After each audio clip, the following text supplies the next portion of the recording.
Hi, this is Joseph Williams, son of John Williams, and you are watching the Nerf Herder Council. What is up, everybody, and welcome to another episode of the Nerf Herder Council. I am AJ, and I will be joined shortly by my co-host tonight for a very special WTF Friday episode. This is our Kenobi Roundtable discussion. We're going to have some other podcasters coming on. We're going to talk about all things Kenobi tonight, very spoiler heavy. So if you haven't watched the show, I don't know why you're tuning in, but it'll be great anyway. Let me get all the plugs out of the way first. You can always get customizable Nerf Herder Council swag at shop.nerfherdercouncil.com. You can get a free Audible download at audibletrial.com/NHC. With that download, you can download any of the Star Wars audiobooks. They're fantastic. They have great production quality with music and sound effects and everything. You can get any other book as well. And even if you don't keep your Audible membership, you will still keep that audiobook download forever. So it's a great deal for you, and it helps out the show. If you're watching on YouTube, please subscribe to the channel and click that like button for this video and all the others. Leave a comment, interact with the show. YouTube algorithm really likes that kind of stuff. If you're on Twitch, we are there as well. And we are also on our Facebook page live, so you can contact us on all the socials.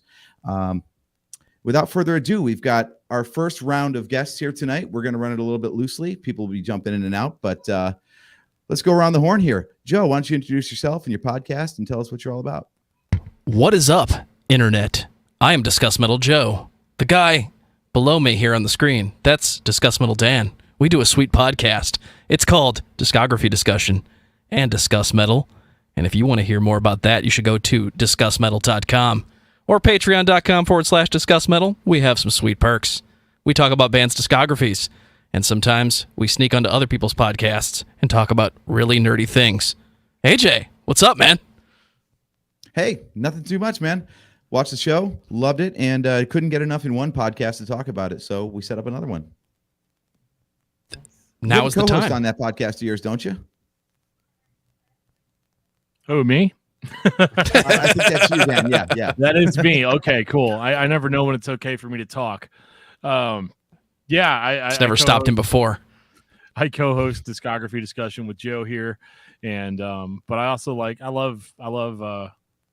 definitely love Star Wars, and was actually really excited to talk about this. Even though I'm like real fresh. I actually watched the finale of Kenobi last night at 1 o'clock in the morning, so I got it in just in time and had a little bit of time to think about it. But this is really exciting. This is actually my second time on Nerf Herder. I was on it 3 years ago, talking into a crappy headset mic, and they kept breaking connection while I was talking. So this is a lot of fun. I always love being able to talk Star Wars, but we just don't ever really get a chance to. We don't really get a chance to on our show because everyone's like, "Shut up! Nobody cares about your nerd hobbies. Just get back to the music. Talk about the metal, more metal all the time. Discuss that metal." Yeah, they're here. Nice. What's up, everybody? I'm Justin. I'm with Outer Rim Beacon podcast. This is actually my second time on this show as well. So I think last time we were talking 501st, we were talking cosplay armor builds, so glad to be on talking some Kenobi. So TGFK, everybody, thank goodness for Kenobi.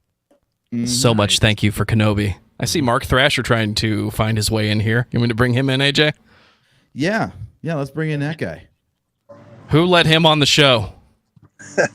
Oh no, it's Thrasher. Get him! All right, we're going around the horn, man. So what's that? Talk to us, man. Why are you on the show tonight? Man, we're all podcasters. Well, first of all, I love you guys. Dude, I've been following Star Wars for a long time, and I've been to most of the celebrations, starting with Celebration 1, which was awesome, and just fell in love with it over and over. Year after year, it's just something. There's always something new. Something more to look forward to. But this Kenobi series, it's I don't know, it's kind of reinvigorated me or something. It sparked something. So I wanted to jump in on this show. I'm actually not in a great location, so I hope I'm not cutting in and out. But I don't know, I just want to talk a little bit about Kenobi with you guys. And I do remember your one host, or your one guest with the 501st. I'm sorry, my screen's small. Justin. Yep. It's in there somewhere. Yeah. Yep. I remember that was a good show. I was actually on that night, or not on, but maybe listening. And I learned a lot from you, because I'm in Maryland, so I'm thinking of joining the 501st, and that's the old line garrison. And believe it or not, I was talking with them at a toy convention or whatever, a toy fair last weekend at the state fairgrounds, and they gave me some really good information. But I remember some of the things that you were talking about, and that really helped me out. I really appreciate that. But anyways, back to Kenobi. Yeah, thanks. But back to Kenobi, man, I'm ready to talk about it. So I was on the last episode. I was actually, believe it or not, I was a little emotional, and I don't remember so much feeling that way about the other Star Wars movies or whatever. But for some reason, this really it's kind of hit me. And I'm not sure why, and I kind of wanted to throw it out there and talk to you guys about that. Yeah, that leads us right into our first question. I was going to say, overall thoughts on the show. Who wants to go first? I liked it. 2 thumbs up. All right, Dan, what do you think? I don't give short answers. But no, I mean, honestly, I think it's one of the best Star Wars things I've seen recently. And that sounds really loaded. I'm not trying to say all the other stuff is crap or anything like that, but it really made me happy. Honestly, like it made me happy to see Ewan McGregor and Hayden Christensen on like fighting each other. Hayden's in the suit, and you see that. Spoilers. And I don't know. It really, really, really connected the characters for me in a way that I haven't really connected them before. I guess, if that makes sense. Like, they've always kind of seemed like 2 totally different. I don't say people, but I don't know. It really like solidified it for me, and I didn't think I was going to go into it, but yeah, like. I actually was feeling almost a little bit emotional about it as I was going through that final episode, and I think that it was actually moving, and I don't really find that much Star Wars stuff moving anymore, but like I literally felt like a little kid watching it. Amen. Yeah.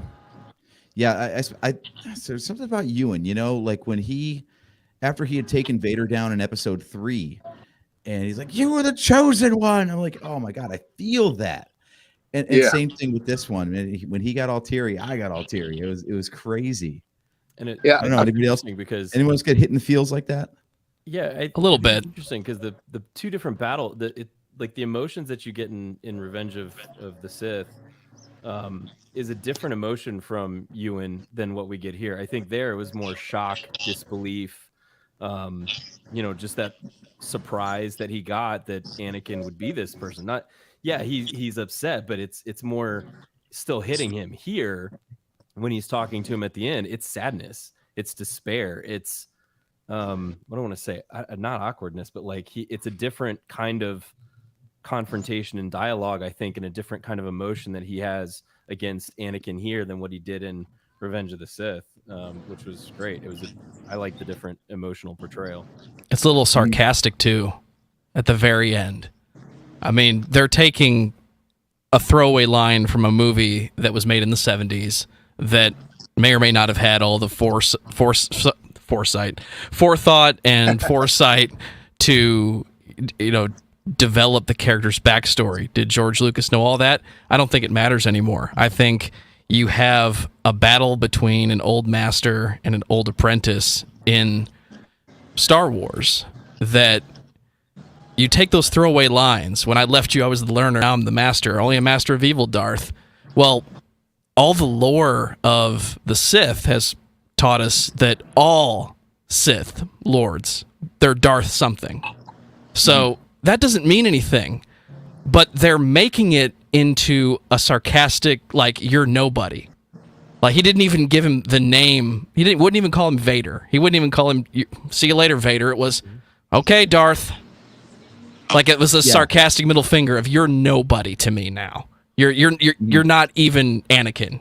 You're the opposite of someone that matters to me. And I think that is such a kick in the feels for Vader, because for a lot of people, myself included, I think Vader is Star Wars. That's the oldest memory I have, is the guy in the big black suit walking out with the helmet going, that's Star Wars to me. And you just called him a nobody.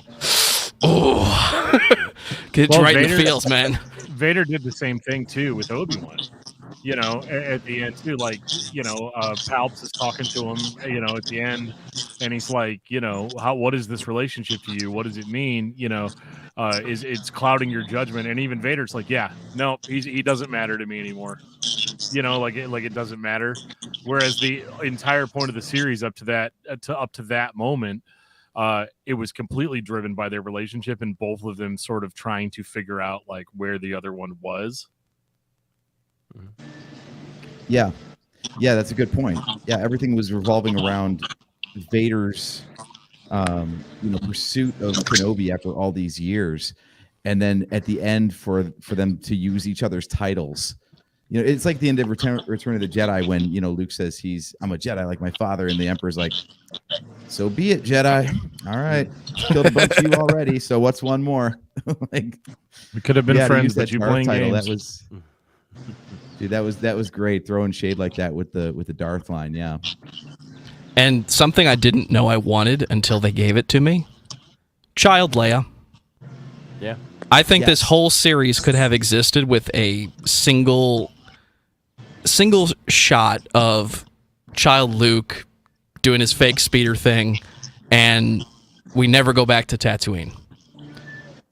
Because everything that girl did, that actress, in her role as Child Leia, tells me exactly how Leia would behave later on in life, including the sarcasm of being a royal when Carrie Fisher changes her accent mid-scene that we all like to make fun of. It's like, no, she's sassy, and she's very much aware of who she is and does not care if you care. Yeah, for sure. I'll jump in. I'll jump in with that. Yeah. I think that's a huge point, because for me, in the beginning, I wasn't really sure how I was going to feel about the young Leia. But can y'all hear me? Mm-hmm. We got you, Mark. All right. But when I saw her interaction with Obi-Wan, really hit me, because it kind of brought me back into that hologram when she's like, help me, Obi-Wan Kenobi, you're my only hope. And it all made sense for me at that point. I'm like, all right, now I understand why you're my only hope, because these are the building blocks to get to that. So really, that was like huge for me. So that whole Princess Leia thing with her, you know, the child, that was awesome at 10 years old or 11 or whatever. And I do think that there's going to be a lot of material left to put out there in the next 10 years. I saw that came across Facebook earlier today, and somebody's post from somewhere, and I think that there will be some more with her, but who knows? But anyways, I feel very passionate about the Leia that was in there. We didn't touch too much on young Luke, but the fact that Obi-Wan was able to actually, or Uncle Owen allowed him to go and say hi to the boy or introduce him to the boy, I think that was really cool. But, as far as that interaction between Kenobi and Leia, that was key. Not to leave out the interaction between him and Vader, that was awesome. But, with Leia and Kenobi, that was so special for me. I don't know, just throwing that out there a little bit. I was actually a little disappointed as the series came to a close and Vader did the Sith Lord move of Third Sister. You think I didn't know? And I was a little upset that her interaction didn't end. Like, I feel like the ending of the last episode was there just to build tension for Obi-Wan to go back to the planet. It had no meaning. It didn't make sense to me that she was so angry of, I'm going to kill his kids now because I hate him. She never hated. She kidnapped Leia so that Obi-Wan would come out of hiding because she wanted to throw Vader off his guard. But she doesn't know that's his children now. Right. That's the part that it never made sense to me. Right. But I follow you. I'm unsettled with that too. Right, and I'm trying not to pick on a series because we got more Star Wars guys. We got Obi-Wan Kenobi the series. If you're a fan of the prequels, and I know I've historically said some bad things. AJ, please don't ban me. I'm a fan now. Don't get me wrong. I'm a fan now. I think it's cool to see those two characters portrayed by those actors about 20 years, a little more, but about 20 years after the kids that saw them for the first time, that was their Star Wars. That's cool. And they're good at those characters. It's interesting to see them move forward. And I have an idea that we're going to have to circle back on 10 years from now, but I just think it was cool overall because now we're playing with these offshoot stories that I think the longest running fans of Star Wars have always said, just make stuff. And now we're getting some of these holes filled in that have been there all along the way. And it's fun to see some of these middle items. My first question, episode 1.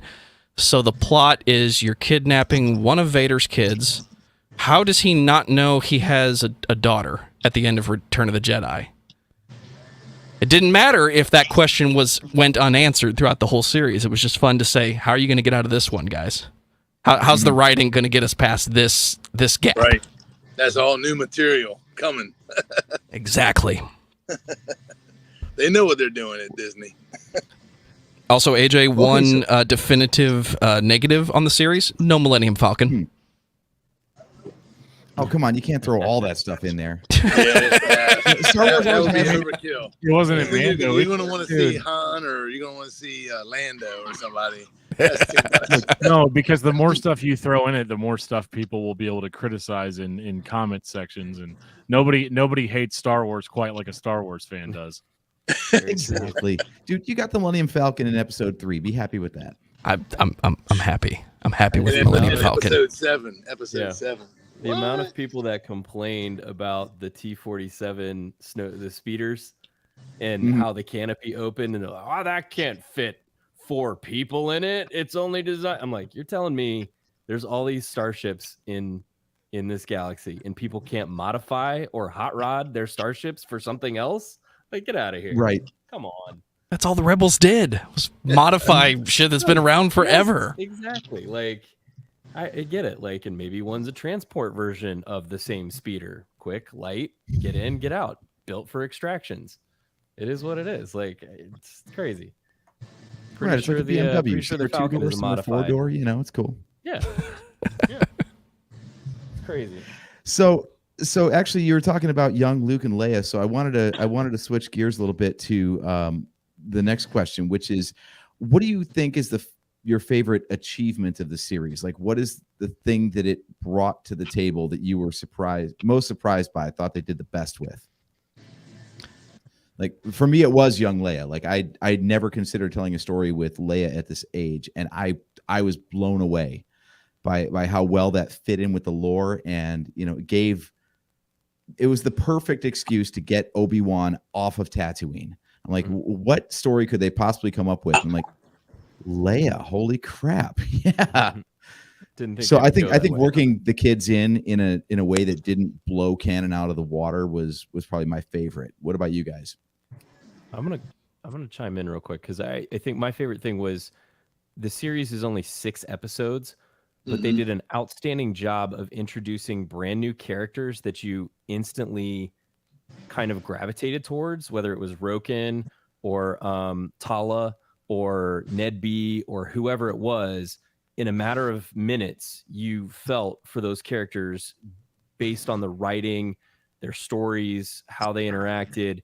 You got attached to them real quick, and then it was over. In the blink of an eye, it's over. It's different than Book of Boba Fett. It's different than Mandalorian. It's different than a full movie. They made you like these characters, especially Tala. Very, very cool character, interesting backstory. You know, and somebody who's trying to make amends for a dirty past, and you instantly were kind of like, oh, I feel for this person, and then she dies. Spoiler alert, she dies. If you haven't watched it yet, she dies. So for me, it was the storytelling. I thought they did a great job, and you're right, pulling in Leia, a complete like misdirection of how you're going to get Obi-Wan off of Tatooine. They could have done what they did in the book that's no longer canon, the Kenobi book that's no longer canon, but they didn't. They said, let's do something different and totally unexpected, and it was really, really cool to see. I think the most impressive thing was, for me, it's more technical, but I have a positive and a negative thought related to what we're seeing in Star Wars specifically with deep faking and AI technology for voices. But, you know, for better or for worse, yet to be seen. I'm glad that I now live in a world where if Darth Vader needs to sound like James Earl Jones forever, he can. That character doesn't have to change. The positive there is if James Earl Jones says, I will sign the dotted line and you can make Darth Vader sound like me forever, great. I'm down for that. I'm not down for it because once you attach yourself to that and you don't let it change, now nobody ever has a chance to play that character again. Not really. So I don't know how I feel about that 100% yet, but I'm glad that at least in the short term, when it's impossible, that we can at least tell a story that started with Vader as Episode 3 and is now continuing with Obi-Wan. I've been saying all week, talking to people about the series, I feel like diehard fans of the prequels are getting the Episode 3.5 that they want. And it's a really good story about Obi-Wan Kenobi. As far as achievements go, I think the biggest thing that I saw with this was I feel like they made Obi-Wan a more relatable character, more so than they've done in the movies, because Obi-Wan is like kind of a rule of cool character in the sense that he always has that swagger. Even in Episode 4 as an old man, he was still super cool. And in the prequels, he was super cool. Like, they fleshed him out more in the prequels for sure. But, you know, you kind of saw his development, but he was always super cool and he was always at the top of his game. So I thought that it was a really, really big achievement for them to show a more humanized, more relatable version of Obi-Wan. And he still is like, he becomes that super cool Obi-Wan again by the end. But in the beginning, he's in a more relatable place. He feels defeated. He's dealing with things that maybe he wishes that he had done differently, or the amount of things that happened that were outside of his control. And you really see that loss that he has, and that sort of regret. And, you know, especially with like his sort of finding out that Anakin is still alive, he also has that little like glimmer of hope, because I think to a certain extent he did almost think like maybe I can get through to him. Like maybe there's some way, you know, very similar to the way Luke thought that he could turn, you know, that he could turn Vader back or get on the same page with him or something. And I mean, unfortunately, that didn't happen. He had to go and see for himself and have that face-to-face confrontation until he accepted finally, yeah, okay, my friend's dead. This guy in front of me is not Anakin Skywalker. He's somebody else.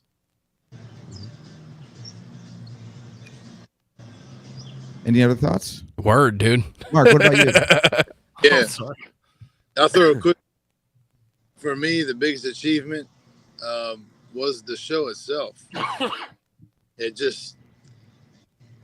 pulled me back in. It achieved that, you know.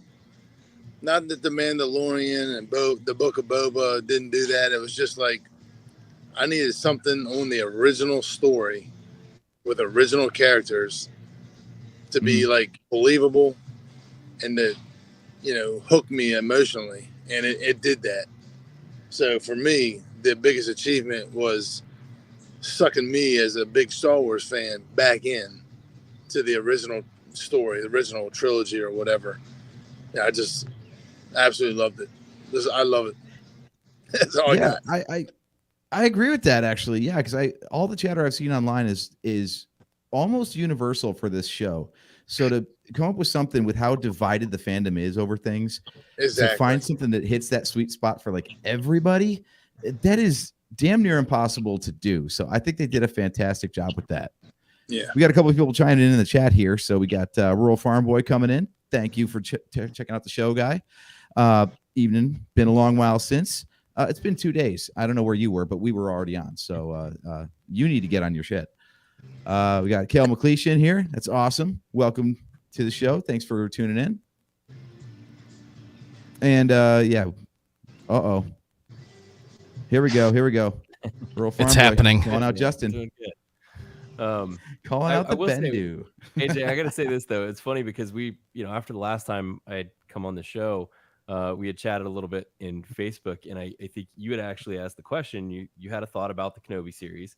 I'm reading this because this was from April 3rd, and this is from April 3rd, and you said, we know Hayden is coming back, but has anything been said about James Earl Jones? And my reply was, I haven't heard anything on him being part of it, but as always, it's a possibility. I said it'd be interesting. It'd be an interesting thing to get a mix of Hayden and James with like a blended voice to show aging, and we got exactly that. That was where it was wicked, where it went back and forth between Hayden and James, and you got a lot of the Anakin when Obi-Wan was kind of first conversing with him, and you get the reflection of the blue saber on his face, and then as it kind of goes back over, like as he swings his red blade back over, his face goes from like the blue to the red, and then it kind of goes back to Vader, and when he specifically states Obi-Wan, and it's like, oh, dude is just fully gone. It was just perfect blend of the two, and that's exactly what I had hoped for, and I got it. So I was pretty stoked about that. And I went back to that conversation. I was like, man, I said that back in April. It's like, yes. See, I didn't know I would care about Hayden Christensen being Vader again because he's inside the suit, right? He's covered. And the first thing they showed me was his face, made up with the red and yellow eyes, and immediately I cared. Yeah. Well, and I didn't see that coming because I didn't know it mattered to me as much as it does. Because I'd seen Rogue One, and you get that glimpse of Vader in the back to tank, but I think the story of Obi-Wan Kenobi is it should have been called Kenobi and Vader. I think that's what they were really trying to tell us, was like this two-sided, I'm still mad at you, like the father figure, the best friend, the master, the apprentice. It's still just two guys getting really upset. And it's a believable story, upset with each other. And it's still a believable story that when we get all the way to Star Wars, that they're going to have a very simple, very calculated fight that's going to end in one of them finally getting the upper hand, but not really.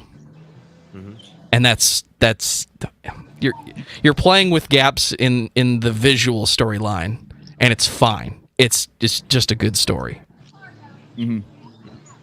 Got a few more people chiming in here. We got KXM Scary tuning in. Thank you so much for so scary Friday with us here.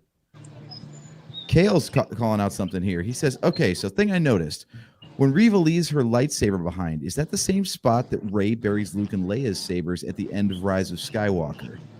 I don't have an eye for detail like that, so I can't provide an answer. Anybody else? I'm going to say that the answer is yes, because it's a big desert, and until they tell me it's not, it's fan service in my head. Yep. I'll take it. There's this very specific spot in Tatooine, where all the lightsabers of all the Jedi that have ever given up their saber is buried. And if we get an X-ray of that someday, it's just going to be a stack.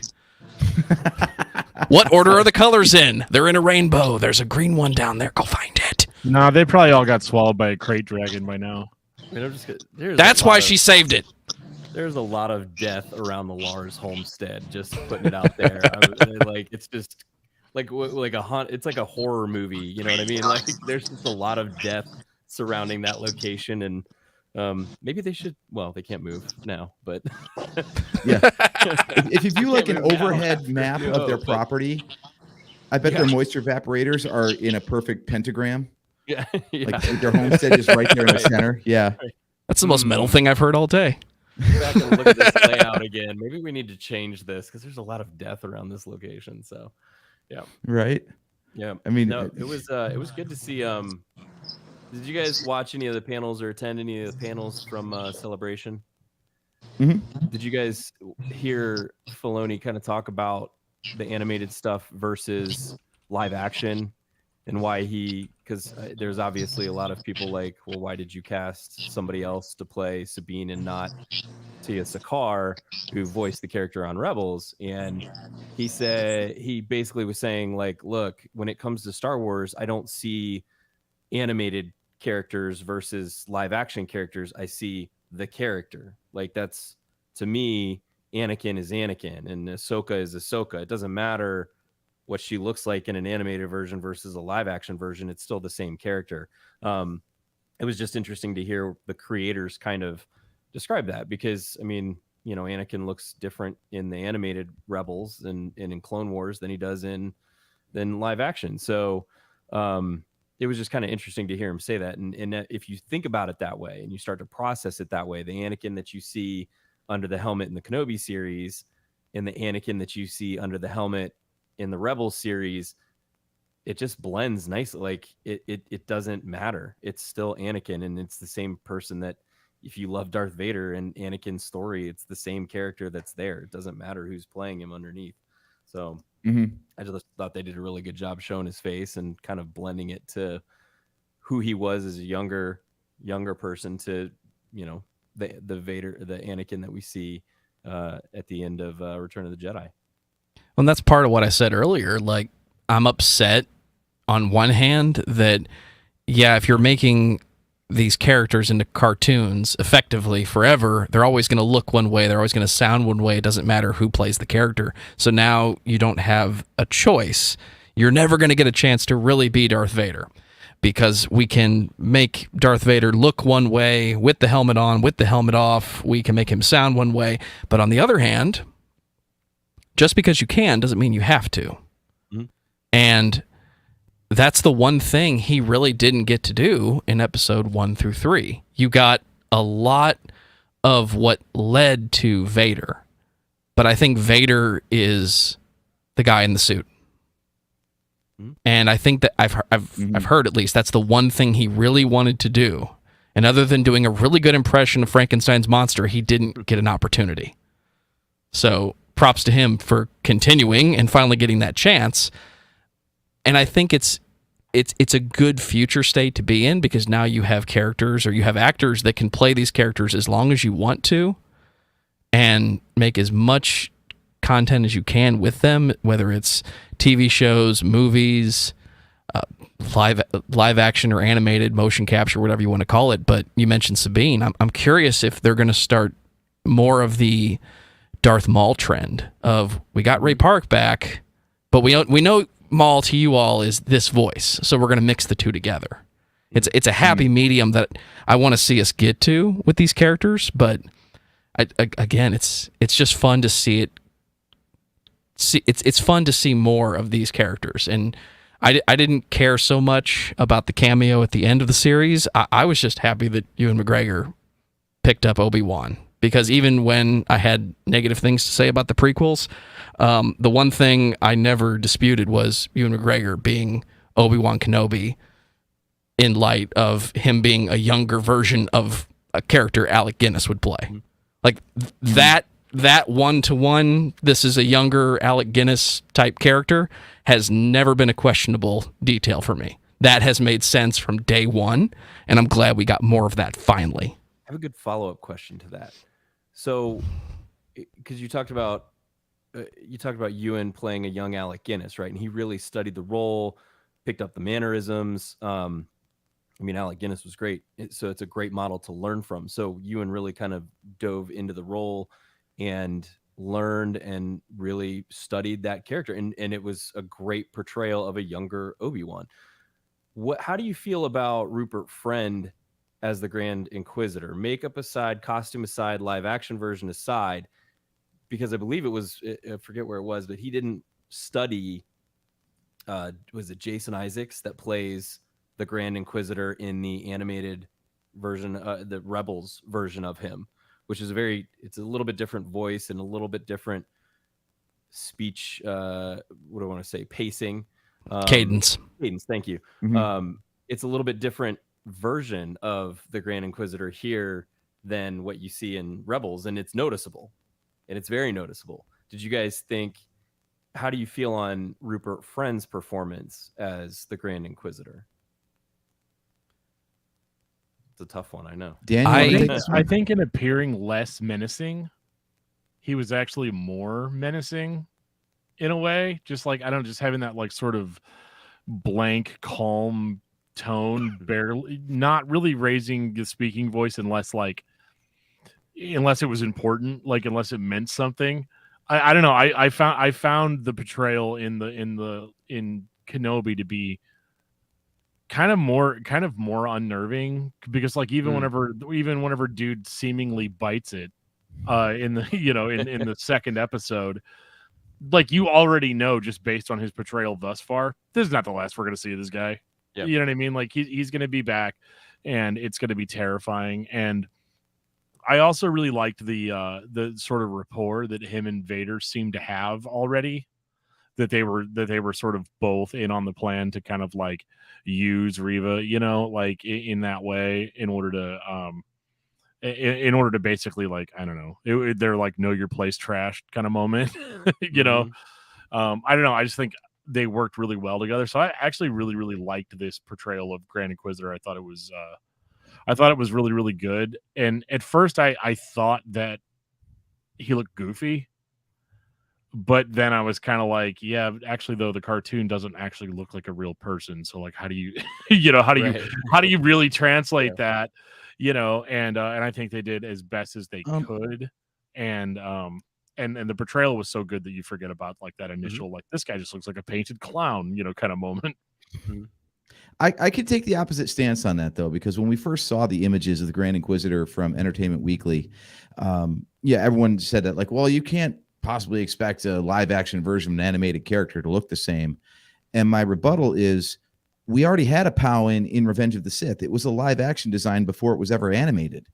So yeah, you can totally have a person look like a POW because we've seen it before. So this was more of a deliberate choice for them to not go with that aesthetic for some reason. I don't know if it was because the makeup is hard and takes too long and is too expensive for the TV budget or what, but this was a creative choice. It wasn't a logistical one.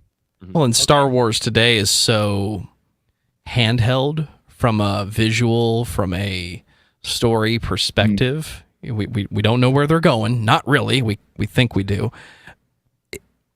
Who's going to be more menacing and more serious in Darth Vader's presence than Darth Vader and survive the conversation? This isn't the same Grand Inquisitor who is the big bad guy, even with Maul and all of his insanity throughout Rebels and Clone Wars.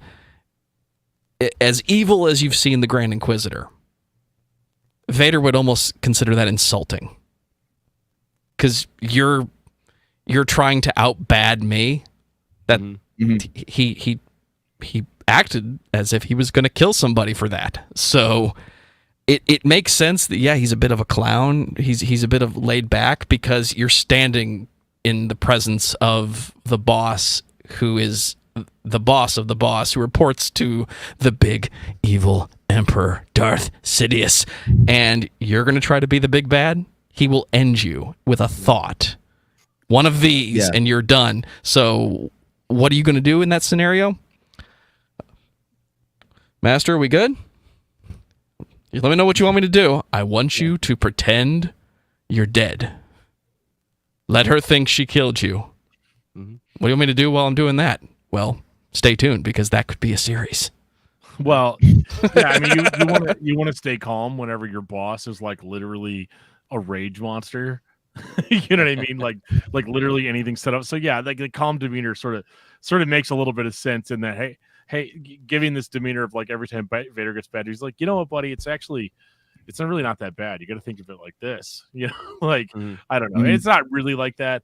He like I said, I'm a really big fan of sort of visual and audible dissonance, you know, and I felt like there was a lot of that with this character just because he was so calm yet still intimidating and like would sort of have, you know, now I'm shouting, you know, like sort of moments and commanding respect in a much more subtle way. And I think that the reason a lot of people criticize this particular portrayal is because I think sometimes whenever a character is visually and audibly dissonant, people interpret that as, oh, that's a bad character. But really it's more nuanced than that. I got I'll admit to being thrown off by his first little filibuster there in the cantina or whatever that was. It went on a little long. Where is this speech going? Like, it just seemed to ramble for a little bit. This man is not usually this pleasant, guys. Yeah. Something's not right. Well, even Reva thought that, yeah. I got the Darth Bane, Dark Knight Rises vibes whenever he would talk, because he's like, you know, the guy's like, oh, I paid you a lot lot of money, and he's like, and this gives you power over me? He's like, do you somewhere in here is a Jedi. Exactly. And he's been helping people. Where might I find him? But I stabbed you, and you think this killed me? Like that's the vibe I got from which is not a bad thing, because Bane was very intimidating in Dark Knight Rises. So but yeah, it was just very interesting to see two completely different portrayals of the same character from these two different shows. And again, going back to that whole, it's all the same character. Like, if you see it as the Grand Inquisitor, it's all the same character. But I know there was a lot of people that were like, this guy doesn't even look like the one in, and it just upset him to the point of no return. So there's a lot of people that did not like the Kenobi series, and I'm like, take the win, guys. You got an actual actor in some makeup instead of a digital character that was motion captured or otherwise just created. Yeah. Which, don't get me wrong, if Book of Boba Fett taught us anything, it's that you're going to start seeing more of these characters that you've been seeing in the animated series for how many decades now? And I don't see how that's bad in any way, shape, or form. You have to imagine that you're 7. Like, when you're watching these too. I mean, obviously some of the content is not appropriate for a 7-year-old, but just hear me out. Like, because I have the same argument with people whenever they talk about like the Ninja Turtles movies, and everyone's like, oh, they're so bad. They're da, da, da. They might be that. This is not. I'm not trying to say it. Anyway. If I was 10 years old or 7 years old or whatever, and I had just seen the original Star Wars trilogy for the first time, and then this came out, I wouldn't be an internet like comment section troll, like, oh, this is so bad. It was for this and this and this and this and this and this. Like, there comes a certain point where it's like, the first time you get introduced to Star Wars, it doesn't matter how it is. It doesn't matter what you got. If you read a book or watched a movie or whatever, you just want more and more and more and more and more of it. And they're giving us that. And so it is actually kind of like, it's not surprising because of human nature, but it is surprising to me the amount of backlash that it's gotten when this series is so handcrafted and so much attention to detail and like so much trying to make sure that they're getting everything right. Because as much as people are all like, oh, so-and-so ruined Star Wars. I mean, honestly, like, trying to find a nice way to say this that's YouTube friendly. Grow up. Oh, it doesn't matter. It's a Friday night. It's not. it's not even grow up, but like if you're like, oh, Disney ruined Star Wars or this ruined Star Wars, you like just dumb stuff people say. No production company in the world pays as much attention to detail and tries to gauge what the fans want more than Lucasfilm, modern and old school. They do actually listen to the fans. You guys are all mad about all that extended universe stuff that got delisted from canon, but then they're still making sure to find the characters that you loved and finding ways to implement them into the new canon. Not a lot of other series are going to try to do that, or are going to go that far into detail with that. I'm pretty sure they just dropped Corrin and Niche in this show at the same age as Leia. Yeah. Which is, I mean, they didn't say his last name, but I mean, it's the same person. It's the same mother. They were going back to Corellia. That's got to be Corrin Horn. Like, how do you not go, this is a person from the EU. Oh, they don't care. That's literally a direct reference. He may not be any part of an integral story for a while, but guess what? They laid that groundwork and now can do something with it. So, yeah, I agree. I totally agree. They pay attention for the most part. Yeah. You're right. Yeah, we got a comment here in the chat. Kale was chiming in on his take on the Inquisitor, the Grand Inquisitor. He said he doesn't really care for Friend's portrayal. Didn't do anything at all. Seemed like he was no threat to anyone. What do you think of this like fan casting where he dies and there's another Pound who takes over as Grand Inquisitor for Rebels? I kind of had that same like thinking too, like maybe it's a different Powan that comes in and it's Jason Isaacs' character, and but I figured it was either gonna be Friend or Isaacs, but he has a lot more. He has a bigger part, I think, in the comics than he does in Rebels, more so than in this show. If you haven't read the Vader comics, go read the Vader comics, because Vader and the Inquisitors don't get along at all. They don't like each other. So right, it makes that sarcasm seem more like, normal in this case. In that it's like you will answer to him, really? Yeah. Fine. So what do you want me to do? The whole in dialogue where it's the Grand Inquisitor and Vader, and he's going, we can't go after one Jedi. We need to go after the insurgents. And the Grand Inquisitor's like, I'm trying to put a stop to all of this as a whole. You're trying to focus on one aspect of it. And Vader's like, nope, we're gonna follow Kenobi. And you just see Rupert just kind of like turn back like this. He's like, he doesn't say anything. He's like, okay, cool. So when you got to say what happened, like when he calls the Emperor and the Emperor's like, I think your judgment is a little clouded, right? Anakin's got to go, no, it's not. I swear it's not. And the Grand Inquisitor's over here going, look, dude, I'm trying to serve the Emperor. That's all I'm trying to do. I'm trying to like get rid of these Jedi, all of them, not just one. So but they are not friends in the comics at all, and he doesn't like them. So if you haven't checked them out, go read them. Did you just compare Darth Vader to a middle manager? He kind of, yeah. Because I mean, think about it. Like Palpatine's over there, like, I have other stuff for you to do. Why are you dealing with this Kenobi stuff? It's been 10 years. Get over it, man. I need you to go do the stuff I asked you to do today. Right. Like that's basically what that was. He dropped me in a volcano once. I'm really mad about it. He's getting a verbal warning. Reports coming, Vader. Why don't you keep work in your personal life in the personal life? Right. Speaking of fire, the let it go. That scene with dropping Obi-Wan's face into a pile of fire for multiple seconds. I thought there was going to be a longer recovery. Then I remembered I was watching Star Wars. We can't make that last as long as it should. Bro, back to it's the universe's universal healthcare. It works. Back to amazing shit. We need some of that stuff. Oh my god. There was wow. There was a lot of people that were upset in that scene that, well, how come he didn't just use the Force and pull him back over from the robot, but yet he can pull down a transport ship? And I'm like, oh my god, people. Hey, bro was pretty winded after he did that transport ship trick. Like, I mean, the Force is. Go ahead. The Force is that a helmet joke, Dan? Second. What's that? Nothing. Go ahead.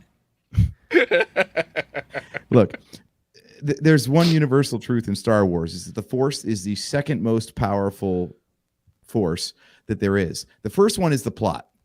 So Force powers only work as much as they need to for the story, and then no further. Well, it's so that's the explanation. I roll my eyes at that too. I'm like, dude, this whole thing could have been over so much sooner, but it wasn't supposed to be, and that's why it didn't happen. Here's my thing though, and here's and I said that we just talked about that next to last episode the other day, so it's fresh in my mind. But if Anakin, everything that Anakin has done to this point, from the prequels through Clone Wars to where he's at now, Anakin always wants to prove himself and be the best of the best, right? Like, he was not put on the Jedi Council. He was not, he was kind of an errand boy, to be honest with you. He was asked by both groups to kind of spy on each other.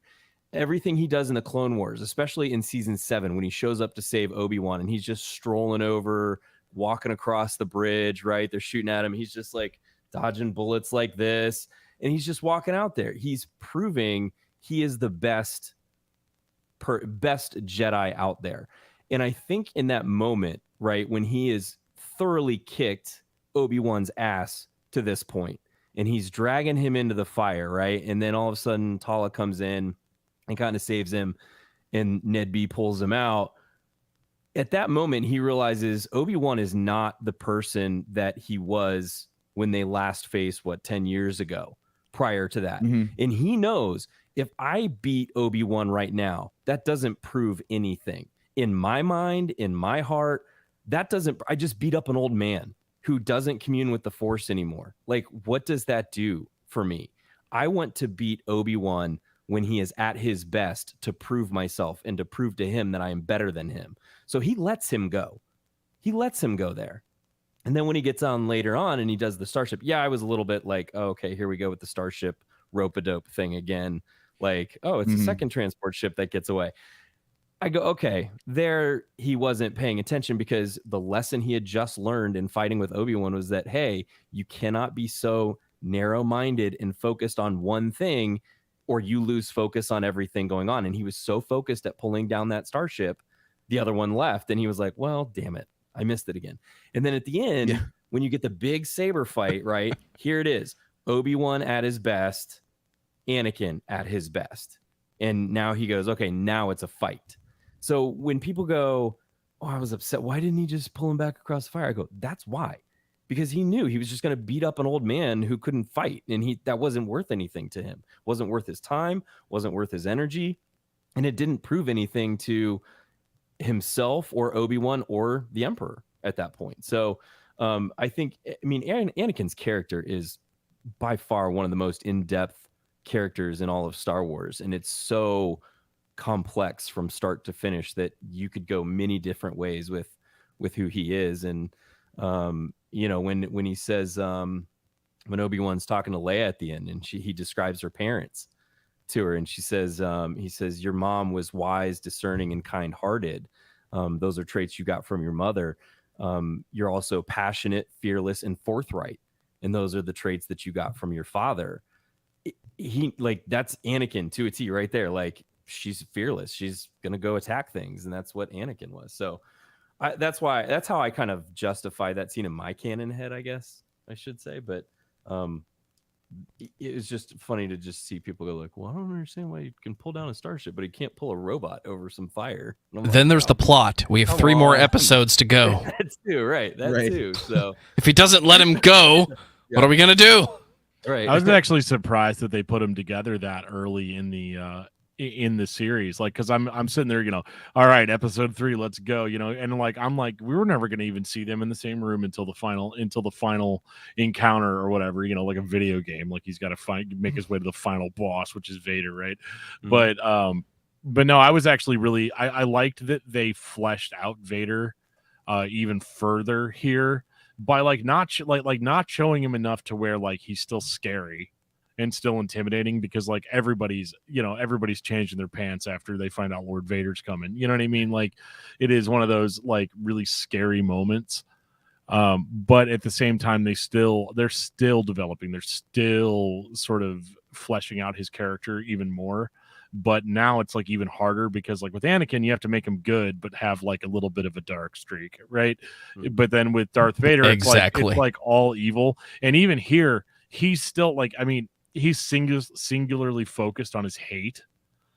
And but yeah, I think you're totally right as far as like why he didn't do anything. Like he's like, ugh, I just threw this dude on the floor and set him on fire. Like it reminds me of Hook, you know, like when Captain Hook kidnaps Pan's children and then Robin Williams shows up to save him. And he's like, no. This is not the guy that I'm supposed to fight. And they're like, what are you so mad about? He's like, I want my war. Just killing this guy's not going to do anything. I want revenge on the person that did these things to me. And so, right. I think it's perfect.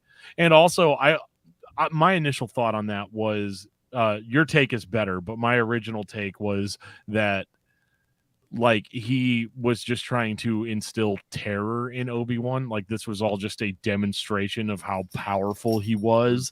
And it didn't matter if he got away or not. It's just like, this is what you are going to have to go up against, you know? And he insults him for being old. You know, like right away, he's like, oh, you're so weak and old now. And all this stuff, and look at how in my prime, you know, for a robot man, you know, I am. He's a cyborg. Yeah, dude. Like men now. Yeah. No, it was just twisted and evil. It was really good. Gail's comment is right too. He said it. Yeah. Now you will suffer as I have. I mean, Obi-Wan left him burning in a lava pit. Like, and this is one of my beefs with Star Wars is nobody ever double taps. Like can we please just like end characters, or we tend to leave them out there. And for me, I'm a big proponent of in story, when you kill a character, it advances story incredibly, because the people that the death of that person affects can drastically take them one direction or another direction, whether it's good or bad. But leaving them kind of out there, it has that same, like if they think the character is dead, then yes, it has that same effect, but now you're going to bring the character back and it like creates conflict more.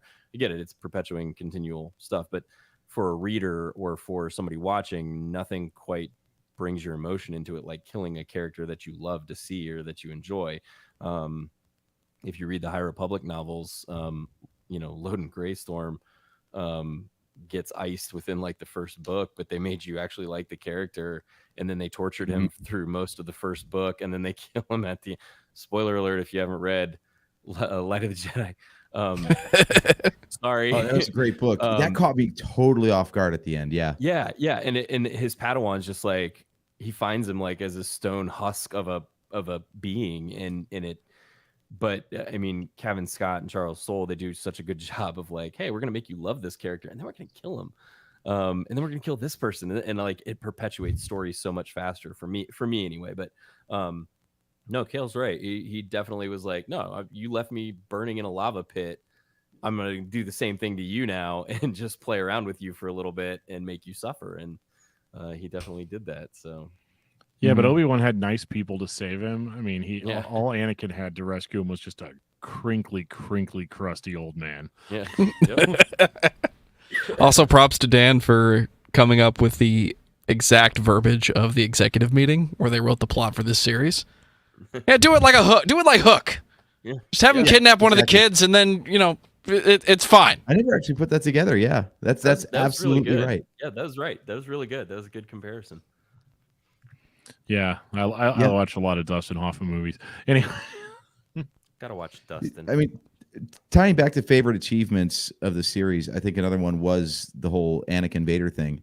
I said it on Wednesday that, and I've said it previously, I always had a hard time buying that the guy in the suit was the same guy that we saw in the prequels.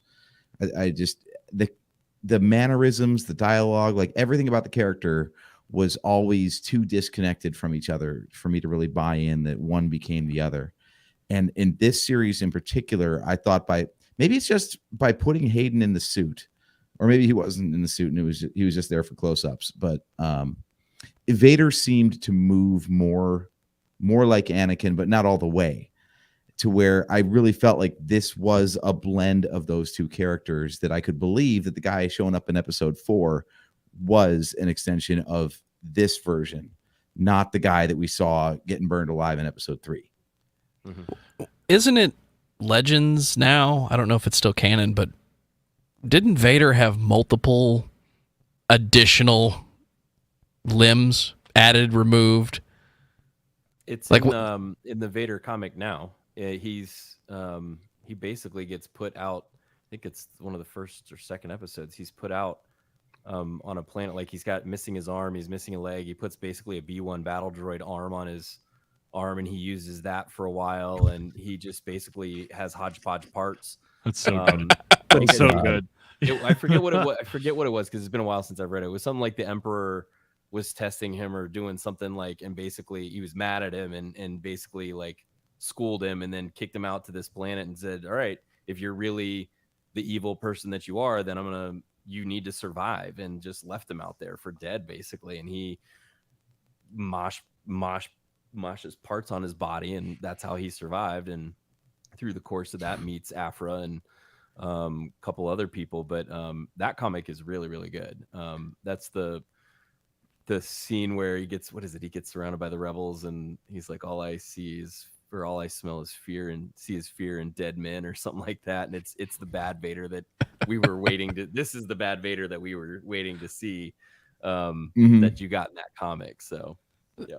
Take that, mix that with, yes, he's just older, and then one of the last things he says in this series, you didn't kill Anakin, I did. So we're taking the mental jump, the physical jump, and the age jump. It's making more sense. And again, this is all hindsight, because it used to just be a Star Wars movie. Now it's an entire canon of films and TV. So we look for logic in it, but it doesn't just make sense. It's good story writing, at least for this character, to make him more and more not himself, because at the end, when Luke finds him and actually proves he's not gone, that becomes so much more impactful in the long term. Yeah, and I like the I feel like it's a bit of a do-over from Rebels, because wasn't there a line that he said to Ahsoka in the Rebels episode, Twilight of the Apprentice or whatever it was, where Ahsoka disappeared from the storyline until World Between Worlds. We don't talk about that on the show. You're right. Yeah. I think the line was something like, Anakin Skywalker was weak, I destroyed him. And it was like, okay, well, that's all right. It didn't really land for me. But in this show where he's like, yeah, I killed him. Like I chose to get rid of that guy. Like that hit so much harder for me. Well, it was almost like, because even Obi-Wan's story in A New Hope, where he said, he was seduced by the dark side, and Vader killed your father.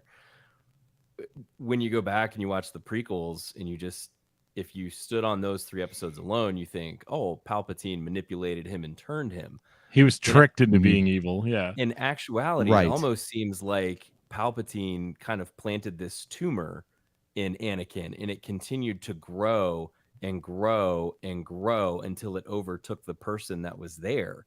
And it was almost like a split personality. It was a completely different being inside Anakin than just Anakin going, well, that's a really good point. That's a really good detail.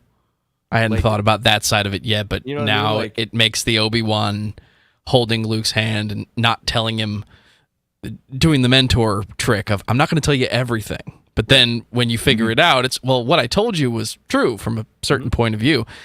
This gives that a whole different weight.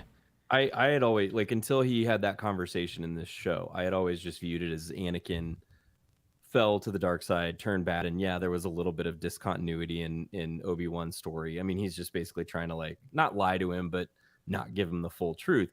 But when I hear this conversation, I go, okay, if you're saying, if Anakin is literally saying, well, Darth Vader is saying, I killed Anakin Skywalker, that is a completely different personality within that human that literally just overtook the body and the brain and did everything and was a completely different person. So he did kill Anakin Skywalker, and what was left of him was just like this little itty bit by the time that Luke got to him. So, it was it's just different. I mean, there's so many different ways you can interpret the story and how they told it and what you think. So. Yeah. Obi-Wan's line in episode 4 was Darth Vader, who was a pupil of mine before he turned to evil, betrayed and murdered your father. And that is, like you were saying, like the tumor overtaking the host, to where, like there was this like nugget of darkness in Anakin the whole time. Mm-hmm. And it's like a separate entity that did actually, consume Anakin and kill him. And Vader himself said that that's exactly what happened. So it kind of exonerates Obi-Wan a little bit, because everyone, like, since the prequels have come up, been like, Obi-Wan's kind of a dick. Like, he really manipulated Luke with that line. And it turns out, like, no, he was just relaying exactly what Vader told him. And being a bit of a dick. Well, just a little bit. Well, no, I don't think so. I don't think so, because you tell Luke, because Obi-Wan already knows that, like, okay, we've now put events into motion that Luke's gonna end up coming with me to Alderaan. Like, I know he's gonna come with me. There's a chance that we may encounter Darth Vader. If I tell Luke that this guy is his father right now, Luke's gonna try to do exactly what he did in Return of the Jedi towards the end, and that's to try to turn him back. Except Luke is not at that level yet. Mm-hmm. He's literally not ready for that. And I didn't get this until I became a parent. There are certain pieces of information that you have to sort of keep back until that person is ready to act upon it accordingly. Breadcrumbs. Breadcrumbs. Yeah. Like, you can lead them in the right direction. Yep. So yeah, no, I actually, like, in retrospect, like, I really don't think that he was being deceptive. I don't think that because, I mean, again, what he did tell him was technically true. And I don't know, it is like, Kale just come at like Santa Claus. Yeah, I mean, kind of like that though, right? Like spoilers for anybody. I was gonna say spoilers for anybody that doesn't believe in Santa Claus. But I said it was gonna be a spoiler-heavy show. Okay, good. So we're clear. I don't want to get you kicked off YouTube for spoiling everybody's Christmas. But no, I think that it is absolutely necessary to wait until somebody is fully prepared with how to deal with certain information. It's kind of like, if somebody's, for instance, this is really dark, I'm sorry, but this is like if somebody's wife dies or something, and then, like, somebody comes to, but she was like cheating on you the whole time, right? Maybe like telling him that at the funeral is probably like not the best idea. So like there's a lot of practical real world applications. So I'm not really sure why people were so shocked at this for such a long time. And I think that it actually stands more or less, stands up even without the context of the new series. Like, I know that's what we're talking about, but I don't necessarily think that we needed that. I think for whatever reason, and I guess because Star Wars is so popular, I think sometimes people just like miss a lot of the subtle information. Like, the comment sections are always a combination of people that are like, you need to be more obvious, and then no, they need to be more detailed and nuanced, and it's like, I think they do a really good job at this, and I think it's really admirable too that you can take a movie that was written in a completely different decade, and you can make it fit, and it still all works with or without the supplemental material. So I mean, yes, did the Obi-Wan series enhance my understanding of that line? Yes. Did I actually care? Not really. I'm just really glad that I got to see two of my childhood heroes fight it out as an adult. You know what I mean? Like that. Still fight. I still get. Yeah, I didn't even know I wanted that until I got it. Right, and that's the best kind of surprise too. Oh yeah, really good. Yeah, I was trepidatious about the whole show, thinking that did we really need the show? And I thought that the story worked with no confrontation for the 20 years between 3 and 4. So for them to insert something like right at the 10-year mark, be like, yes, this is essential to their story. I was like, okay, all right, let's see how you do this. Let's give some context to how they feel 10 years from now, when well, all that stuff with the Death Star happens. Yeah. Well, that's season 2, right? Episode 4 is season 2 of Obi-Wan. Don't spoil it, dude. Dude, major story spoilers: Obi-Wan dies. So Was okay, everybody as excited as me to see Qui-Gon Jinn in the spirit? I can't say in the flesh. Took forever to get there, but yeah, yes, for sure. But it made Yeah. sense. It made sense at the end why he wasn't there the whole show. So, but yeah, I was glad he reprised that role and came back for a little bit. So hopefully we will get him again in what is it? Tales of the Jedi, the new animated show that's coming up.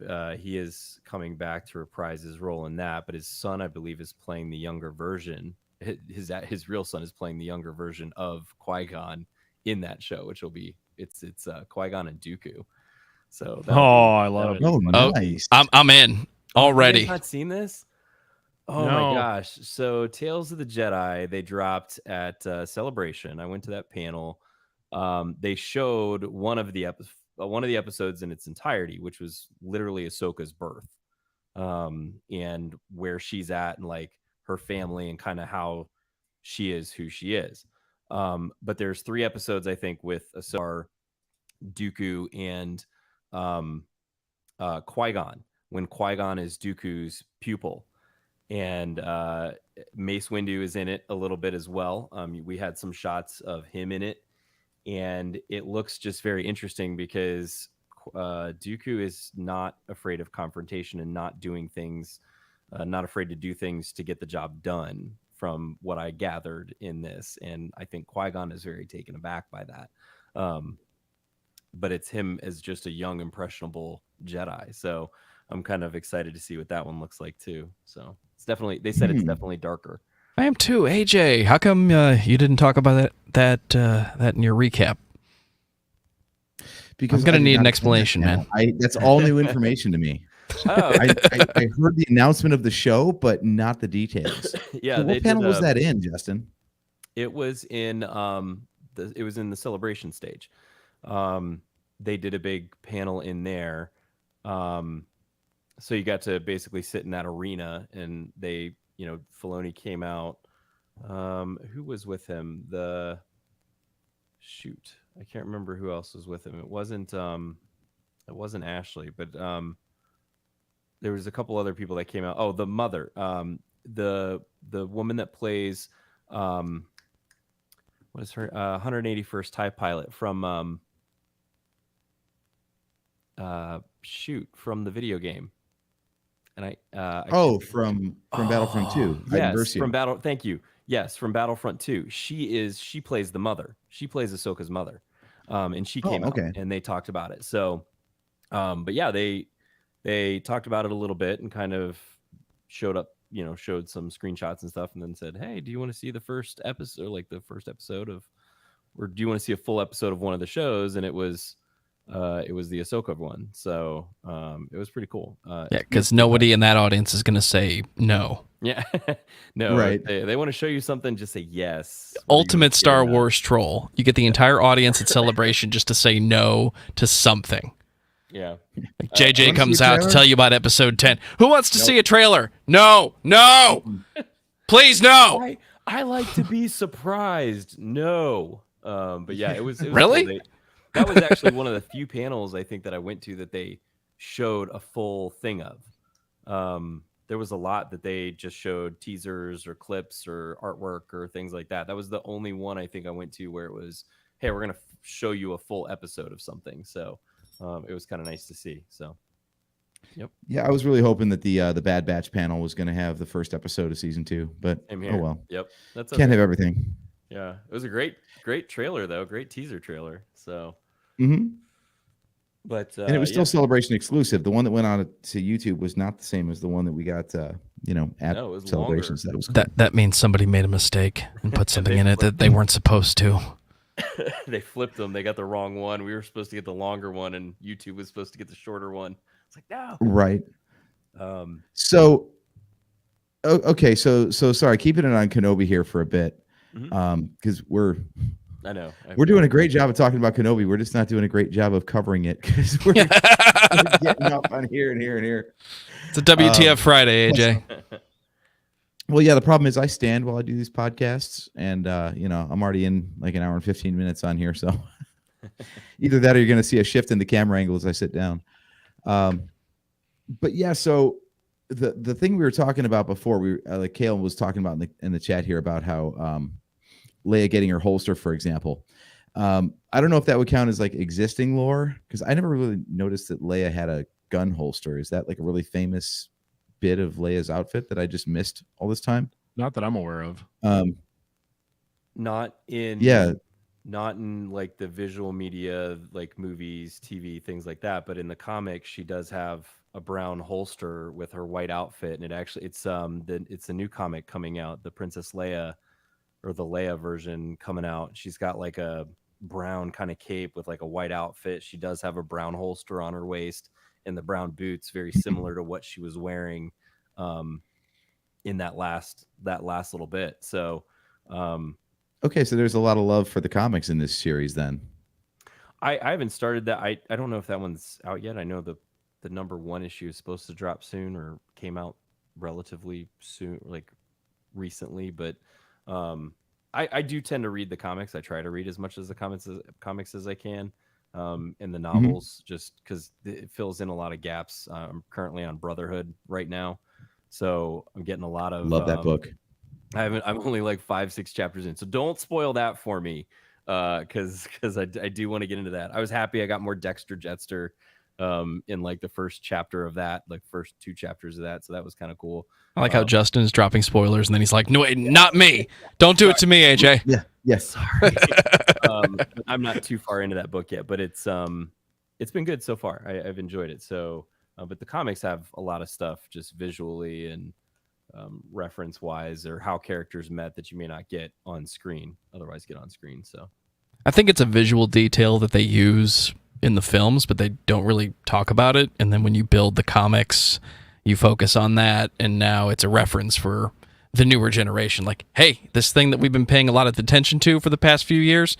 Hey, look, she got it when she was little. Mm-hmm. Yep. Mm-hmm. She didn't have it in episode 4, though. Don't question it.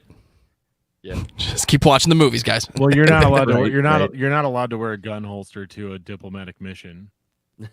Right. That's why it's such a big holster, because then she can put the droid thing in it. Right, but It's to carry her droid. I don't think that's why. Like I think that that's why she wasn't wearing it though. She probably would have had it on, right? I don't know. She was Sorry. on the diplomatic mission. Yeah. Maybe on the ship somewhere. I don't know. It's a bad look if you're going in to negotiate for peace to wear a gun holster. I just feel like that's a mixed message there. Should be like, I didn't have the gun. Lightsaber, Qui-Gon and Obi-Wan with the Trade Federation. Like, oh, here, let's. I used to believe in peace. Now I believe in this. Right. Yeah. If you're there to that's can I the referendum. can I State put of a our country. lightsaber? Woo! Can I ask a question? Am I allowed to ask a question? Yeah. Okay. No. So, all right. No. Come on! Was anybody else like kind of like really surprised at like how big of badasses Owen and Beru were in this one? Like, because that's like they were really waiting for it. Like, That's going to date the series. I mean, it's weird, right? Because it's like, and I do think it's a little strange though, but like I was like downright impressed how they were holding their own against a Sith that was rage filled and kind of unstable. Now, granted, she was like hella injured. Right. Mhm. But still, there's like basically it's like guys like us fighting superheroes. Is essentially, and they held their own and protected Luke very, very well. I think there's a special edition coming out of episode 4 where they actually CGI in some stormtrooper bodies along with theirs, because there's no way in hell they wouldn't take at least a few of them out. That's what that's what I was gonna say. I was like, I don't know, man. This does not seem like their first rodeo. Like they had a contingency plan in place, and they don't talk to Obi-Wan. It's not like he's like, when they come here, you need to do this. It was definitely they came up with that. Luke even knew what to do. And granted, maybe everybody that lives out there has a like Tusken Raiders potential raid. This is what we do. This is our safe place we go to. When I sound the Raider alarm, that this is what's going to happen. But it absolutely blew my mind, like how tooth and nail they fought to protect Luke. But yeah, it does make you kind of wonder in episode 4. It's like, man, like I feel like they could have held their own for a while at least. We don't know how many stormtroopers actually came. That's actually one of my favorite parts of the original trilogy is just the idea that you didn't necessarily have to see everything. Because then it gives lots of opportunities for them to come back and tell us stuff tell us new versions of those stories. So yeah, dude, I'd watch a half-hour episode of them fighting off the stormtroopers. Like I know, you know how it ends, but like maybe it doesn't end the way you think that it ends. Right. You never know. You could do anything with that. But yeah, it just blew my mind, like how protective they were. And like I said, like being a dad myself, it really, really like sells the idea of like, because I kind of get the impression of Owen at first that like that Luke was like a burden on him. And you kind of get that impression, because he's kind of a jerk. He's a little dickish, like when he's like, oh, you can waste time with your friends. And, and like, he's a huge jerk to Obi-Wan where he's like, just stay away from us. The boy needs to be on the farm with his family and yada, yada, yada. But then like they really on the second half of the series, like episodes 3 through 6, you start seeing like Luke and Owen sort of going back and forth, like bickering like father and son, and at the end whenever he's like, he is mine, you know what I mean, like you really feel that like they really have that relationship, a father and son relationship, and there's no distinction at all. He will give his life for his son, and I mean ultimately he did, right? Like it's just, I don't know, it was beautiful, man. Like beautiful. I know, but I mean I was very very wrapped up in it, and wrapped up in elements that I didn't think that I was going to be wrapped up in. It's a show called Obi-Wan, and I'm like, dude, Owen Lars is a good dad. Like he really is. Like, what I mean? He's so good. He fought off a Sith warrior against it. Like, I mean, it was, oh my God, that was so well done. It took my breath away. He stood toe to toe with Reva in an open market in front of people and didn't bat an eye. No, and dude. Like, he wasn't sweating. He was cool as a cucumber. Like most people wouldn't have done that, and he was hell bent on protecting Luke at that point, and he knows it. So well, he knew Luke was safe because Beru's there too, and she's packing. You know what I mean? Like, this dude waiting. She was just looking for an excuse. Dude, I know. He was like, are we sure? She's like, no, Owen's like, maybe we got to do something. Yeah. Beru's like, I got this. I've been waiting for the day here for we the go. commies Pulling to out the guns and stuff. Like, yes, finally. Yeah. Well, you see how he kind of gets his limp. Let's see them trying to take my nephew. Well, dude, he took a significant beating. Yeah, she pushed him off the bridge, so he busted his leg. And then when you see him in A New Hope, and he's kind of like hobbling along, now you know how he got it. But they did hit him with all those boxes. Oh, yeah, they did a really good job in that scene though of disguising the attack for Luke so that he didn't know. Because when you watch the whole scene, they basically talk about a raid by the Tuskens are raiding again, quick to the basement, and then they fend him off. When you know what to do, right? You run. Yeah, you run. And like he never gets close enough to actually see her, or she never actually gets close enough to him that he can make her out. And even when they get to the canyon, she's way far back and she's got her hood back up running after him. So all he can tell is there's a hooded figure chasing after me. And then he got up on the ledge, and then she like pulls the ledge out from under him, and he falls and he blacks out. So he never actually sees that a Sith was chasing him. As far as he knows, it was just a Tusken. That's it. Yeah. So I loved how they every shot time that, every time Star Wars seems to be like stepping too close to canon. Like, how are they going to get out of this? It doesn't seem like there's a story way to make sense of this, and they always pull it off. It's incredible. So like, and I think that like, well, how come he didn't know that was a Sith chasing after him, and he's got force ability? Like, how did he not know She's that? got a red lightsaber. She's growing red. How many Tuskens grow red? Right. Grow red. Glow red when they chase you. He never saw it because, like, when they were one that's running, really, really mad. It was dark out. She was hooded. She didn't have it lit when she was running after him. It was just, I mean, they did it really well. They hit it. So, Kudos. Yeah, At and this they can point, tell I Luke feel like- anything when he wakes up. Yeah. Yeah. my head. My stance now is anytime I think I see something that breaks canon, my assumption is that I don't know it right, not them. Because every time I've tried to like catch him in something, I'm like, nope, that works. That totally makes sense. Okay. Well, then you're not being a real Star Wars fan, because what you need to do is you need to find like a social media post talking about it and then like comment on it so that the writers can see that, and then they can go in and change it for you. Yeah, that's what real Star Wars fans do. Right. That's why Chewie got the medal in Rise of Skywalker. Yeah. He had to have that. That was vital. I mean, honestly, like I would have demanded a refund at the end if he hadn't gotten that. I think I got time for one more. Yeah, and they then would I have turned gotta that into pull. a 4-part miniseries on HBO Max, just like Justice League. Nice. Chewie in the middle. So, no, you inadvertently stumbled onto one of the questions I had lined up, Dan, which was your Sorry. favorite bit of existing lore that was revisited. And I think, the Owen Beru and Luke kind of situation there was one of those things where it was like, it was existing characters, but you got like a new dimension to it. So I wanted to get Justin and Joe's thoughts on like anything that was pre-existing that was recontextualized by the series that you like really thought was chef's kiss. It's easy to say Vader because like my favorite character ever. But we were talking about the Grand Inquisitor earlier, and that was the one character that really stood out to me when I saw the trailer for the series, because you get the close up with the spinning saber and where is he? So I think I'm getting this character that's tying back to Rebels a little bit, and anything. I've spent more time with Rebels recently, and anything that can get me back in the headspace of the Inquisitors, Admiral Thrawn, Maul.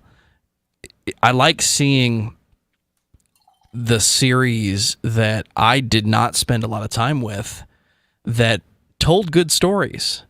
If they suffer from one thing, it's that we didn't have the computer generated graphics figured out yet for animated series. But then again, nobody cared. It's a good story. They use the characters well. So seeing the Grand Inquisitor, I was glad to see just the Inquisitors in general, this concept that they still exist at a time where we're getting close to Star Wars. And I know this is the time when the Inquisitors existed in the lore, but then you have the Grand Inquisitor, who's supposed to be the big bad in a completely different context, just playing off his annoyance with Vader. You can see that they've both had conversations with Palpatine, and they're both getting two different messages, and one guy's just like, fine. Just put that smile on. Don't piss him off, because he's better than you. It's a little disappointing that you kind of sold me on the Grand Inquisitor being more of a big bad for Obi-Wan, and he didn't survive very long. That doesn't mean I don't like the story. I don't like what they did. I just like that incorporation. It's getting me psyched for Ahsoka, and obviously Sabine. I'm getting psyched for that. So I'm hoping we're going to get more from the Inquisitors in that series. But it was just fun to see, because for me, that character's fairly new on my appreciation level. And it wasn't the easy answer to say Vader, because it's easy to say Vader, especially for me, because when you say Star Wars, I say Vader. That's all that's in my head right now.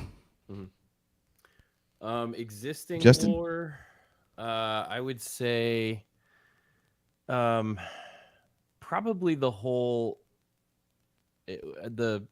what is it, the Sanctum Inquisitorius or whatever they called it. You mean the thing that looks like Fortress Vader's castle, but it's Inquisitorius. not Vader's castle? Well, yeah. But in the when they have the Because Jedi reasons. in the whatever that what is it's not amber, it's is it amber, the yellow colored from Jurassic Park, right, that the mosquitoes in Yeah. where they have the Jedi basically in that, and you're like, well, wait, these dudes are dead, why are they keeping them in here? And it just, that whole myth of what is the Empire doing with Jedi and children and cloning and it's just this whole mysticism of what goes on with that. And it's been in Jedi, it's been in Star Wars lore for a long time, from the EU novels to the current stuff that's going on with the Mandalorian. It's everywhere. So like anytime you get like little snippets of that, I'm pretty stoked about it. And then again, yeah, Vader, Mustafar, the castle on Mustafar, I love seeing that anytime I can see it. It's just a really cool castle. It's a dam. It's just channeling molten lava in, and he's got this beautiful molten lava fountain, like waterfall coming out the other side, and it's just channeling his hate and anger. It's Vader's ultimate revenge. He controls the lava. If you watch the Lego I will holiday build a special, dam here.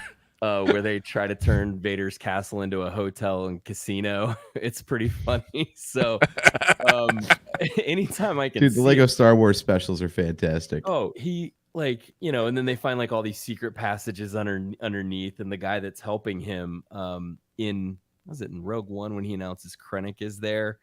It's that little guy that's basically like trying to be a Sith Lord and gets thwarted by Poe and the kid, and but it's just cool because it's like it's Vader's castle and you get inside of it and he's like, you got I forget what his name was. The Hutt, was it Zero? Not Zero. Was it Zero? He's trying to turn it into a hotel and casino. I don't remember his name, but anyway. It's great. Yeah, he's voiced by the guy who does Master Shake on Aqua Teen Hunger Force. Yes, and anytime I can see Vader's castle, I'm happy because it's really a cool building and it's super imposing. But that's probably my favorite bit of existing lore. The new stuff, though, the Corran reference with the mother was a really cool drop. I liked that a lot. And then I actually kind of liked Lola, as weird as that may sound, but I'm curious now where Lola is, what happens to Lola, because clearly she's with her at the end of this, but not with her in A New Hope. So somewhere along the lines, Lola gets outdated, I don't know, at some point. I feel bad for Lola, but I didn't mind the little flying droid. It was kind of cool. They probably ran a software update on her and she stopped working. What was that movie? Batteries Not Included in the 80s, if anybody remembers that one. It's kind of what it reminded me of. Oh yeah, classic. Throwback, man. Wow. That's how old I am. I just equated her to being like a toy. Like kids outgrow their toys. They don't want them anymore. So Lola probably just, got tossed at some point. Like, okay, I'm done with you. Man. I'm a grown up now. Like a pretty useful little droid, could get into some tight places that those astromechs can't go. So, but yeah, I don't know that we see Lola again. You're right. I think it's more of a toy. So can I give an honorable mention to Flea for dipping back into the Red Hot Chili Peppers lore? Yeah. Flea being Flea and yeah. Where's his space? Kept waiting for him to be sitting there going, nobody's coming for you. Yeah. And some kind of I saw that. I'm like, space guitar. Yeah. Dude, I couldn't tell if it was cool or jarring. Like if it was a fun cameo or took me out to be like, yeah, that's Flea from the Chili Peppers. I kept waiting for Star people. Wars. I'm watching Flea being an actor. I kept waiting for people to take off helmets and it be the entire band, and they just didn't say anything. Dude, apparently you just need to be a famous enough musician to get a cameo, because Roken was played by Ice Cube's kid, O'Shea Jackson. Yeah, that's right. Yeah. Which hopefully we get to see more of that in Andor, because he clearly is not done helping people. So I wouldn't be surprised if he's cast in Andor somewhere. And they've already basically said they've got 2 seasons that they're doing of Andor at like, what they say, 12 or 13 episodes each. So they're going to have at least 24 to 27 episodes of Andor. Oh, wow. So, yeah. See, I like that. I like that. I hope the production value doesn't suffer because they're spreading out the budget over so many episodes. But yeah, I miss the days. I mean, Joe, I'm going to make a Trek reference here. Back in the syndicated days where a season of Star Trek was 26 episodes apiece, and we got 7 years of that for like 178 episodes total. Now we're like, oh my God, there's 10 whole episodes this season. How will they ever produce so much? We don't have nearly enough filler for all these bookend shows. We need at least 10 episodes about the second lieutenant, and there needs to be 5 episodes about something going wrong with the core, and don't you dare skimp on the holodeck, mister. Right. and a bottle episode at least, or 5 bottle episodes. 5 bottle episodes. Let's lock them on the bridge. I need 9 bottle episodes, and at least one where they lose power.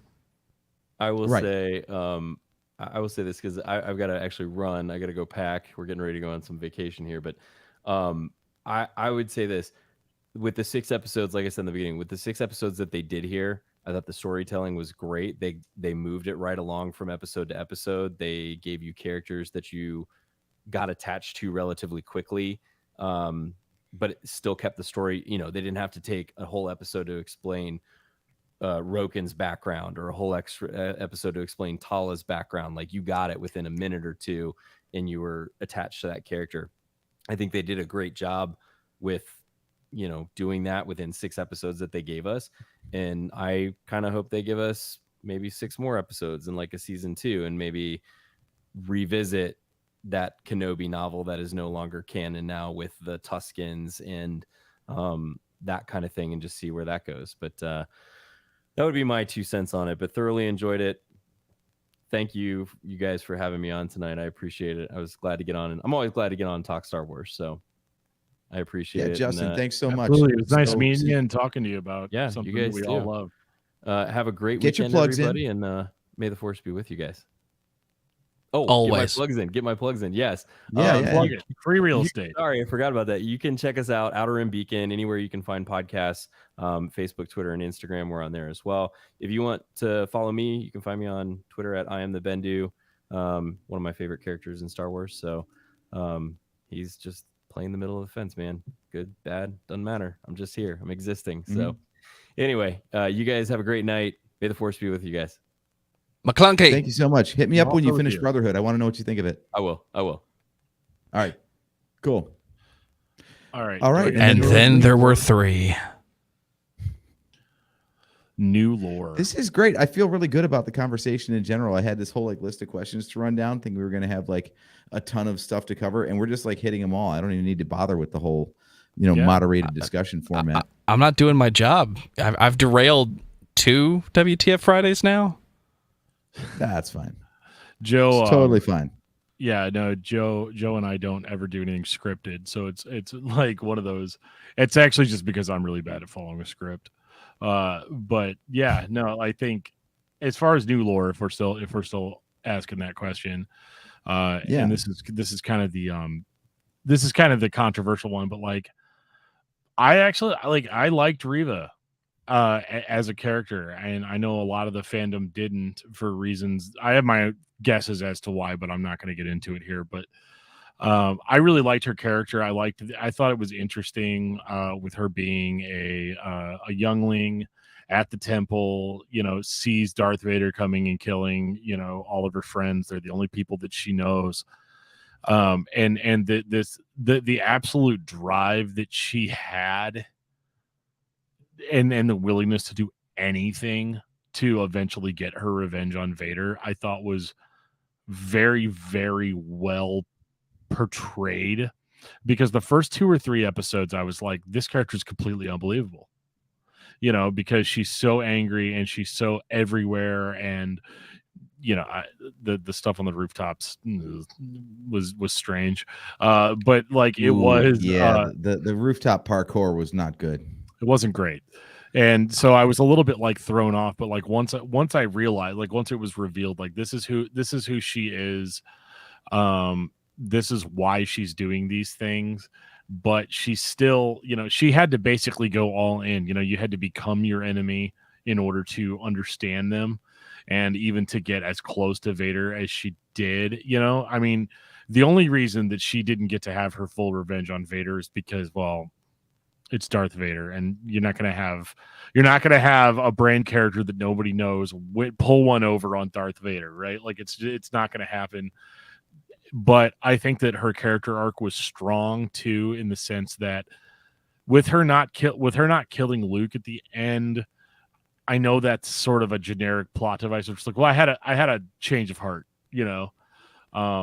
but like how powerful that is, and how inspirational the concept of Luke is, and her identifying with like her sort of identifying with like, I don't want to create the same type of loss for somebody else that I did, or that was done to me.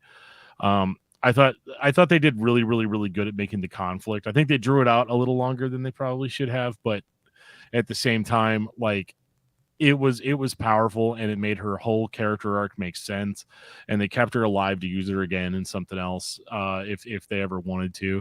And so I actually really, really like that character. I don't think that she was one-dimensional at all. I think we were supposed to think she was one-dimensional.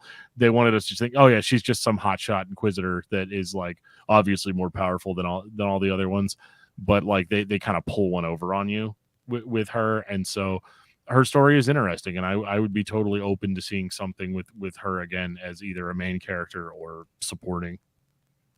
Was the rooftop parkour supposed to be the ultimate throwback to the prequels?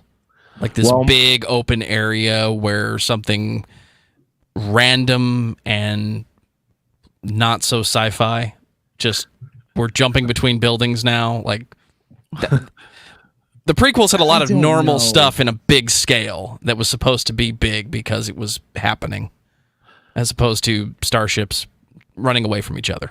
All I know is me and my wife were watching that together, and whenever Reva stands up on top of the whenever she stands up on top of the building like that, and they do that big shot, she's like, my wife's like, what? So she's Batman now? Like what is going on? That's kind of what I got too. Yeah. Like she was doing the most unnecessary stuff. Like no one was up there to even see her. So she wasn't like impressing anybody by doing those moves. She's just like, yeah, I'm going to do some Force stuff now. Sounds like fun. Sure. And it took her so long. Yeah, she wall jumped like 6 times all the way down between 2 buildings. And it's like you couldn't have just force floated down there. It seems like it'd have been faster, or you could have just walked down the fire exit. Like that would have been okay too. You know, but what you did was completely unnecessary and probably took more time and effort and wasted more of your energy than if you would have just like walked at a steady pace. Mm-hmm. God. Yeah. Yeah. I thought she was good. I got, once we got her backstory, I liked her better because she did seem a little over the top. Like everybody else is just doing their Inquisitor job of hunting Jedi, and she is like just way too pissed off. You're like, why is she so mad at this guy? And then you find out like she was kind of overplaying it on purpose. Mm-hmm. So it made more sense, but I'm still like, you might have committed to the role a little too hard. Well, yeah, but I think thinking you might have been able to do that. And that's what I was sort of getting at with like people are like, oh, it's a dumb one-dimensional character. It is more nuanced than that. You know, in the sense that like, yeah, this person does seem one-dimensional because she's trying to blend in with everybody else. And so it's like, oh, I'm super angry and I'm super focused and I'm super, determined or whatever. And everybody else is like, yeah, you need to slow down. You need to chill out.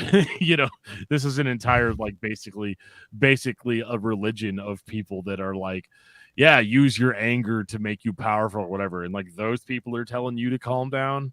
Well, like maybe you've gone a little off the deep end here. But I mean, it worked so well, but it also like goes to show that she committed to it so hard that Vader was able to see right through it, because Vader knows real anger and real motivation.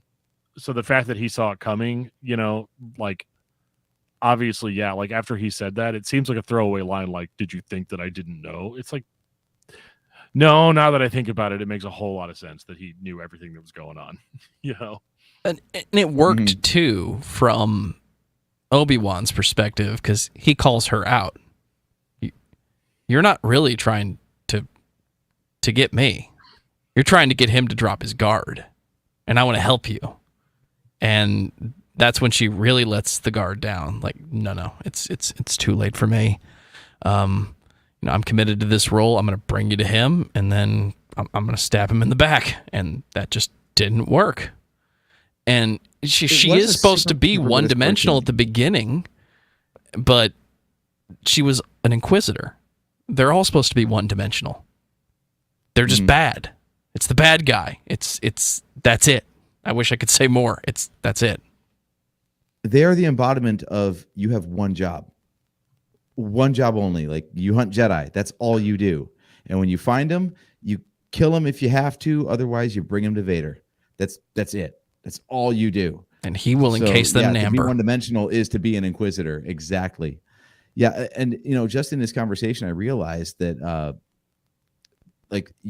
I at first I thought like the whole convoluted thing of like I'm going to kidnap a senator's kid because I know the senator has a relationship to Obi-Wan Kenobi, and I know that Obi-Wan has a relationship to Vader. Like, there's so many steps in this revenge plot, right?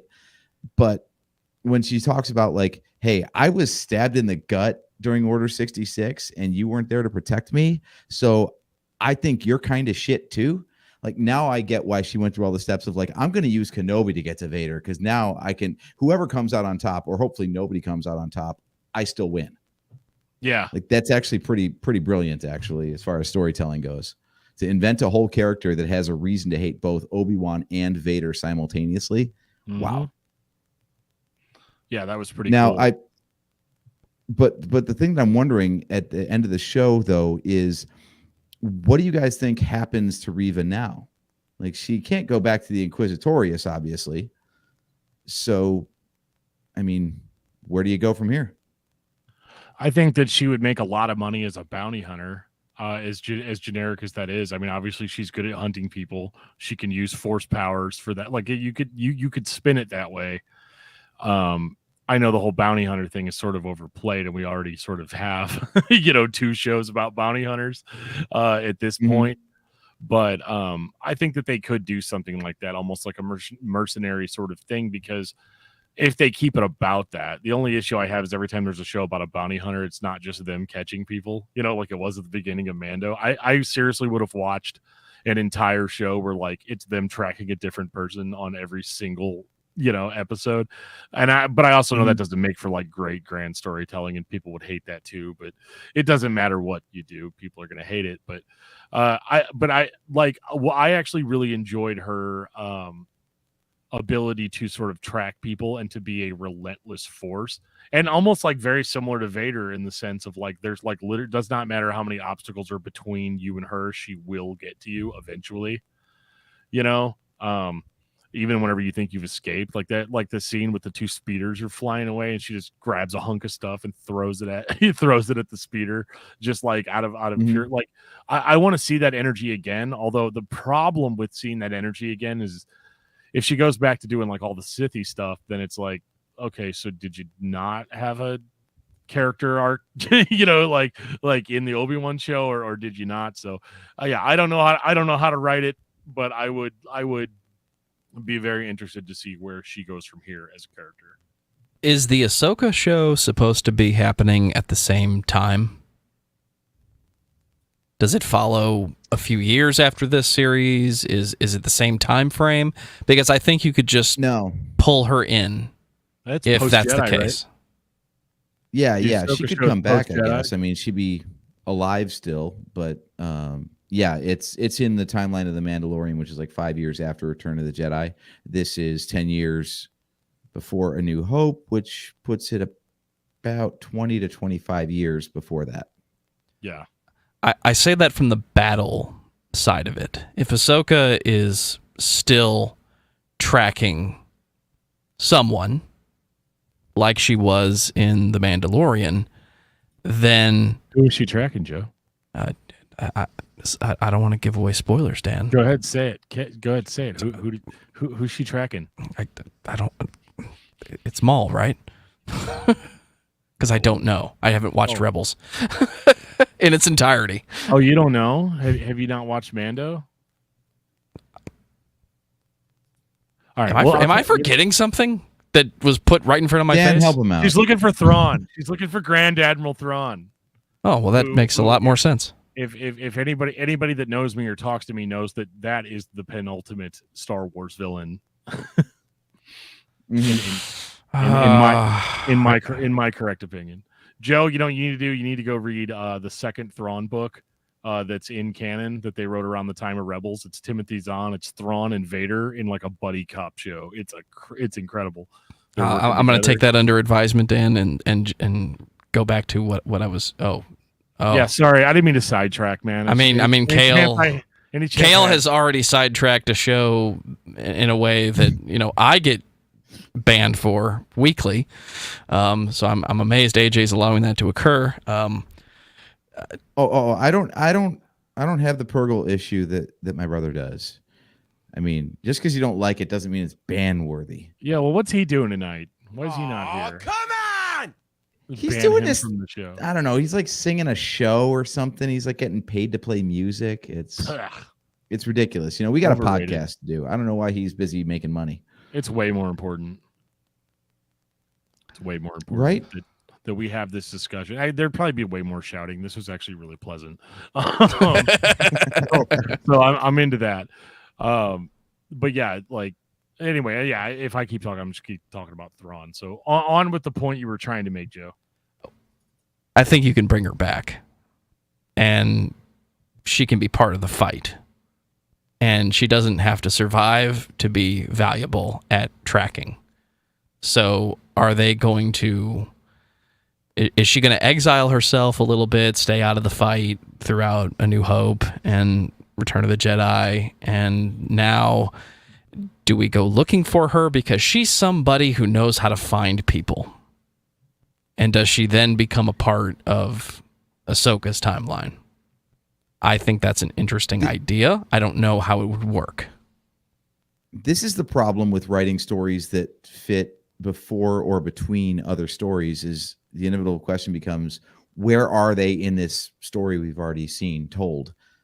So I don't know. It feels like, and this has been a complaint about the new Disney canon in general, telling so many stories between 3 and 4. Like, it's very clearly spelled out in the original trilogy. Like, hey, there are only like 2 Jedi in the galaxy that we know of in episode 4, Obi-Wan and Yoda. And then Obi-Wan dies, which means Yoda's the last one. And he's like, Luke, we got to get you on board, man, because I ain't hanging around too long.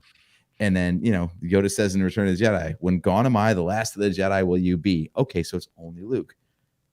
Except it's not really, because we've got Ahsoka, who's alive. We've got, come on now, the guy Grogu. from Jedi Fallen Order. Oh, Grogu, yes. Oh, So Yoda forgot his own kid, basically. Way to Come go on, there. man. Just But yeah, because we've got they're the same race doesn't mean they're related. Come on.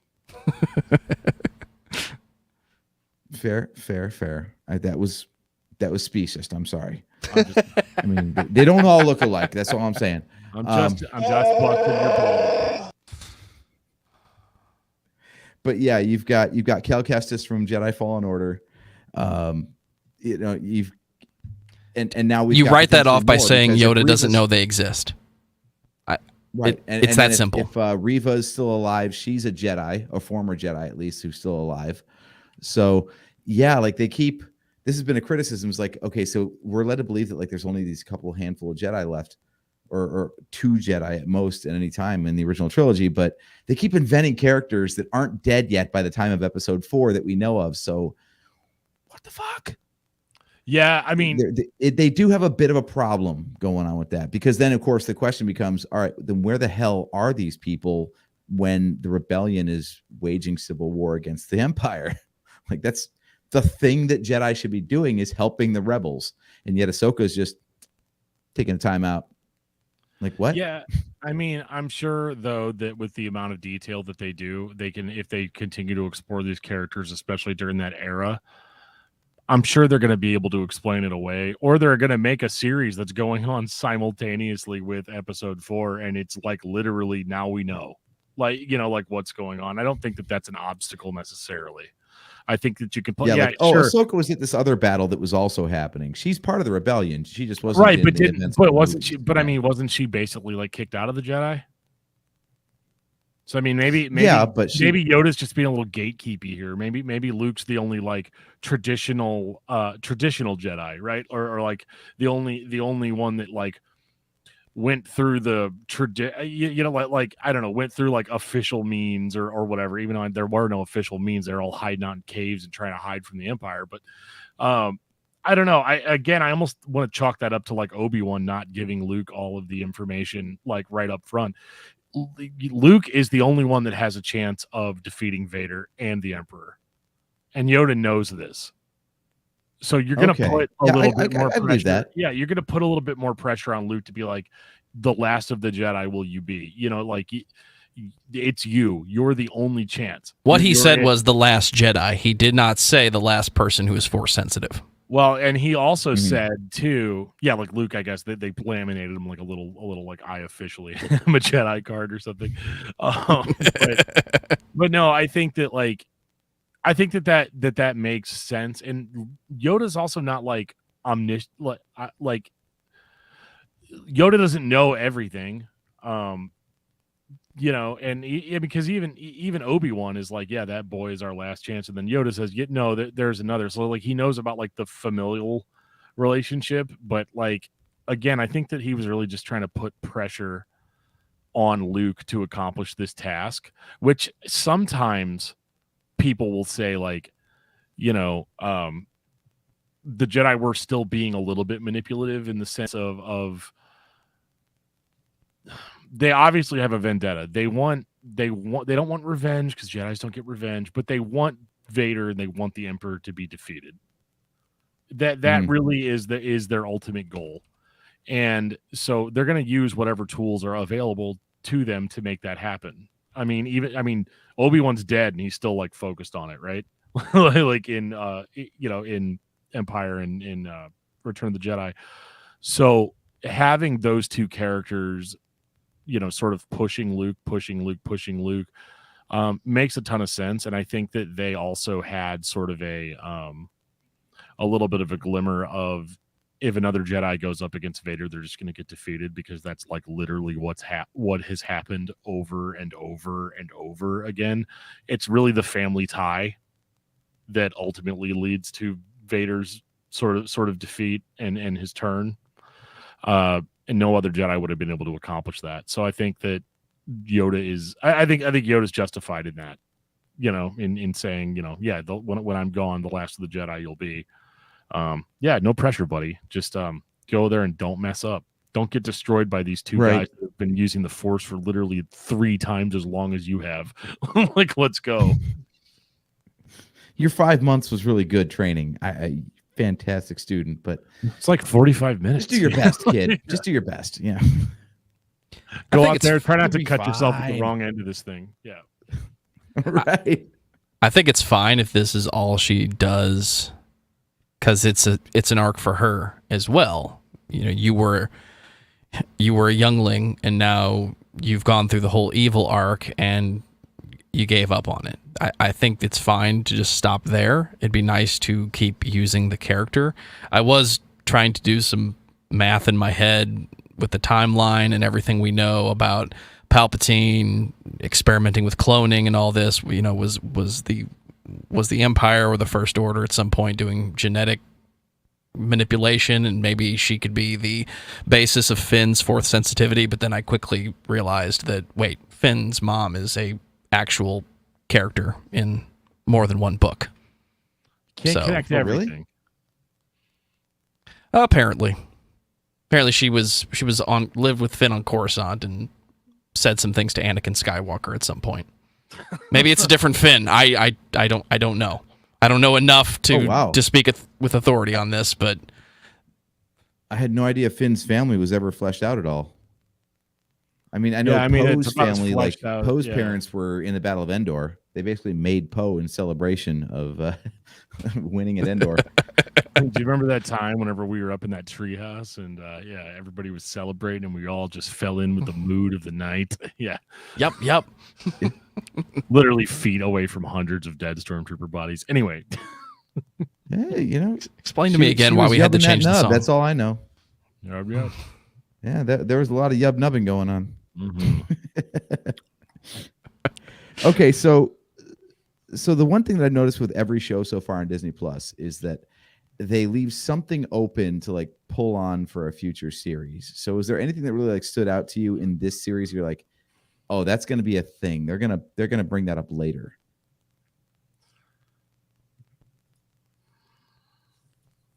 That's a really good. I mean, question. I'll tell you the first one that stood out like a sore friggin' thumb. Obi-Wan going like, I think I had a brother. Like, oh, you're not going to pull on the "I had a brother" thread? Right, This is Star Wars. If Obi-Wan. anyone's got a family, they're going to show up. His little phone thing starts ringing. He's like, Obi-Wan, what are you doing? What are you doing right now? I know you're not doing anything. Come on. What are you doing? Yeah. I think the answer is the introduction to Luke Skywalker. That's the next. They could take that so many different ways.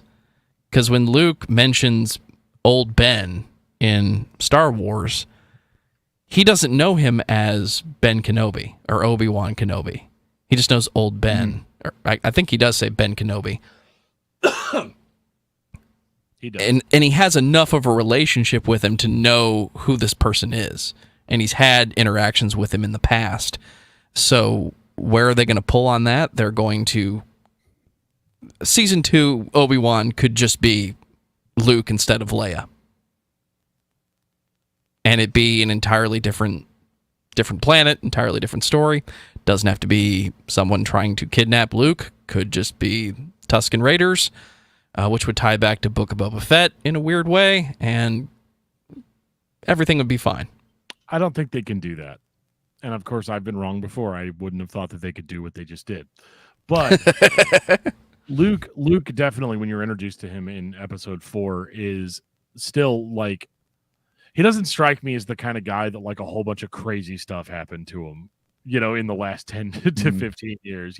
I want to go to town and hang out with my friends and just like chill with the boys, I just want to go do that, and he's still got the relationship with Owen and Beru, and it just seems like they've been a family there together for a long time, and all of that. So I don't think that you can go very far with the Luke character. I think the possibilities are endless with the Leia character, because whenever you meet Leia in A New Hope, it's like, yeah, dude, she's been through some stuff. Like a lot of stuff's happened. She's a survivor.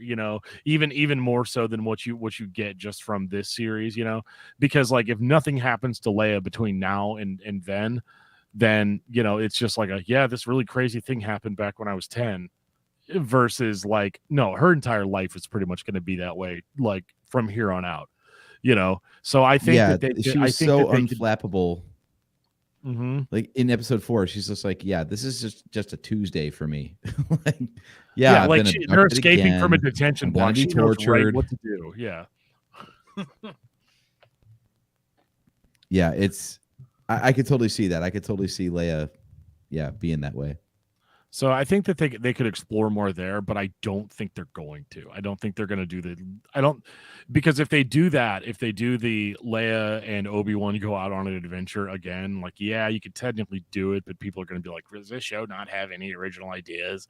So like, I think that the brother is definitely a good, a sort of a good lead in. Something that I would have liked to have seen explored a little bit more, or maybe even in like a spin-off series, even though it's not going to be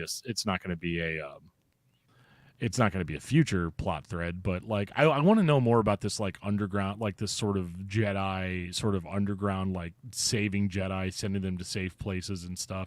I would like to see that narrative play out, and they don't necessarily have to do it with the one that they pre-established that, the Empire ended up finding out or whatever. But like, I mean, the Grand Inquisitor talks about there being like this huge network, and that they can shut it, that they're honing in on it. They've been searching it out for years or whatever. Like they could go Obi-Wan season 2 with him, like either establishing a net, like being like, you know what, I don't want to let my fellow Jedi hang out to dry. What else can I be doing?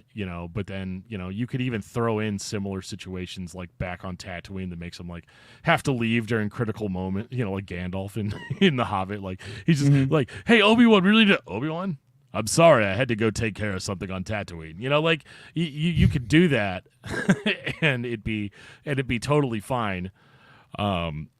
So yeah, I think that they could really like explore that with like an underground network, and maybe that's also going to be a way for them to get some more of that fan service in there and introduce Jedi that maybe you don't know that well, or maybe Jedi that you didn't necessarily see die in the prequels that might still be alive and still be doing stuff. I think that would be super, super cool. But I mean, they are kind of running out of time as far as the gap, because we do need to get to a point where Jedi are, harder to find than a vintage 1978 Star Wars, lunchbox. Rocket firing Boba Fett is, I think, the reference you were going to go for there. There you go. Yeah. Rocket firing. Yeah. Right. But yeah, I think there was a list in a comic once where I think they had like a list of surviving Jedi from Order 66, and there was like 15 or 20 names on that. So there weren't that many that the Empire knew of. And I think in canon so far, according to Star Wars Explained, there's like 39 surviving Jedi from Order 66. So the list is small, but it needs to get a lot smaller, because having over 36 Jedi when Yoda's like, yeah, there's 2. That's some bad intel. Yeah, because at what point how does the entire leader of the Jedi Order not know about the path and know who's surviving and getting through? Like, that is a huge oversight. That's fair. They're probably going to find a way to fix it, though. Which hopefully it's not horrible. Like here's a really dark season 2. Obi-Wan decides that he wants to go and find all of his Jedi friends that are still alive, and then as soon as he finds them, Vader shows up and kills them. It just be that over and over and over again until he gives up and goes back to Tatooine, and then it's like it opens up a new plot hole where it's all like, they hunted down and murdered all of the Jedi. I may have actually played a much bigger part in that than I really thought that I probably needed to, but wow, dude. Let's not worry about it. Dude, I'm all about what if comics. It is man. dark. Yeah, it'd be cool though. But I think you're onto something though, because by episode 4, Obi-Wan's like, don't fuck with the Empire, man. Like, unless you're ready to go with this fight, like, you'll die. Yeah. And the way he won the duel with Vader at the end of the series, I'm like, why does he seem so defeated and like resigned to his fate in episode 4? Because the last time they met 10 years ago, apparently he kicked Vader's ass. Like he took the worst Vader had to throw at him, literally, and threw it right back at him. So yeah, why not just go to Coruscant right after that and fight the final boss, Palpatine, right? Like, at that point, but, right? I feel like Obi-Wan needs his ass kicked hard one more time by Vader to get him to be the episode 4 Obi-Wan. That's like, yeah, that guy's not my friend. He's not anyone to recognize, and we should just kill him. Well, I think he wasn't defeated necessarily by the Empire. I think he was defeated by what's defeating all of us, and that's old age. By that point, he gets, but by the time you get to him in episode 4, he's even got this look in his eyes, man. Like when he's fighting Vader, he's like, oh, can't believe I'm doing this. I'm just going to let him kill me. I'm tired of this. I don't know. Dude, that was one of the funniest things about this show was like, it's 20 years on from when they filmed episode 3. They're only telling a story 10 years on from episode 3, and Ewan McGregor does not look old enough to play the aged version of the character. Like, and that's so unavoidable. As many real years have passed, and he doesn't look convincingly old enough. It's insane. I think that's my only issue with Star Wars right now. Is I love the attention to detail. I love that they accept no substitutes to a certain degree. Like, we're gonna get the same actor. We're not gonna have a Qui-Gon Force ghost, unless Liam Neeson decides, agrees to do it. Or we're not gonna have this. Even the character who plays Mon Mothma in episode 3 got to be her in Rogue One and is reprising it for Andor. But the thing is, though, dude, I'm so psyched for Andor. But the problem with this is you run into a situation like you do with Anakin in the flashback as a Padawan when he's clearly older than he was, in those movies. And I know that you can't just magically make him not older, and you can. And this is not you Marvel can did it with Robert Downey Jr. No, you can, yes, but I guess what I'm getting at is that I do wish that the Star Wars fan base was more accepting of the idea of a recast. You find somebody that looks like somebody, give somebody else a chance to play those characters. I think diehards are not going to care. I think they're going to get used to it. You're going to run into this new actor ruined this character for me or whatever. But I do think that Star Wars is an old enough franchise where I don't necessarily know if it has to fit that exactly.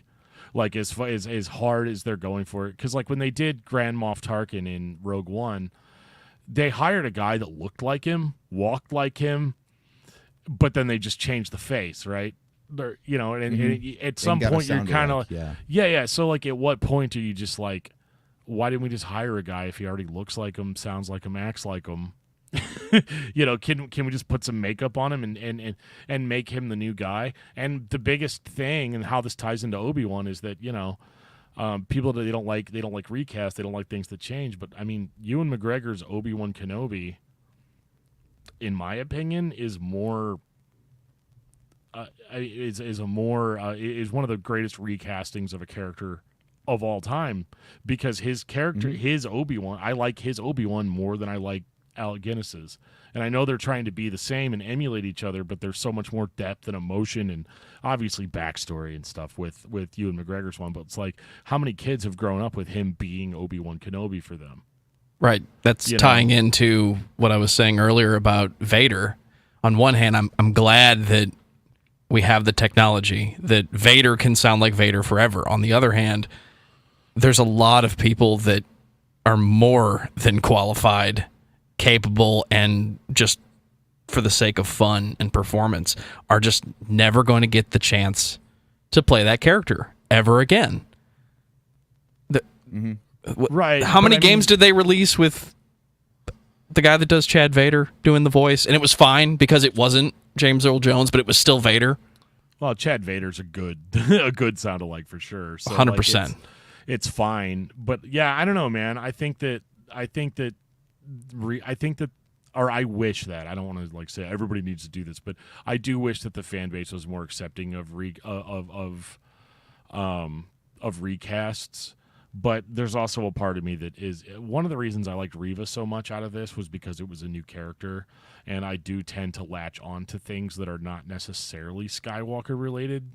Like I am at a point where I would love to see a brand new original Star Wars series, and they got really close to that with Mando. And I think that's why people responded to that so well, because it was fresh. Like, you still recognize the universe that they're in. You know the planets, and every now and again, hey, I know who that guy is. I know what his backstory is. You know, like, you can have like those moments as a fan, but it would be cool to have like okay, guys, it's 100 years in the future. They're all dead, and here's a new story of a new this or that. You know, it doesn't even necessarily have to focus on the Jedi or all of that stuff. I think that the series has more to offer than what it relies on.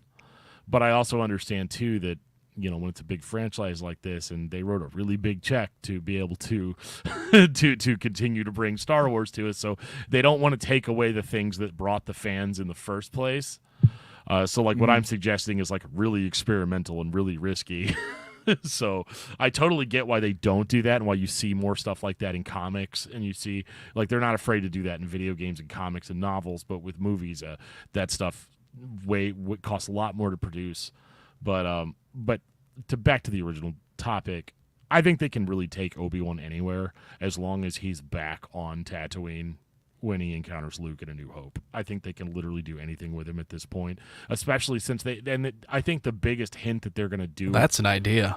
Well, I think the thing that they're going to do... do like 9 seasons of Obi-Wan, and the last one is he's old and the ship is landing and you hear the Tusken Raiders going after Luke, and he just walks across... He walks over the bend, makes that noise, credits. Yeah, I mean, or it's... Yeah, but how many times are they going to do that? You know what I mean? Like, okay, guys, and now you can totally go watch episode 4 now, and it'll just continue on. You know, right? It's. I think it's more complex than that, but I think they've already set us up for it anyway, because they make sort of this implication at the end that, you know, he gets to meet Luke, which is cool. And Owen's a little bit more friendly with him, but like something has to have gone down between Ben and Owen between A New Hope, or because he's like kind of starting to get friendlier on Obi-Wan, and then later on he's like, yeah, that wizard's just a crazy old man.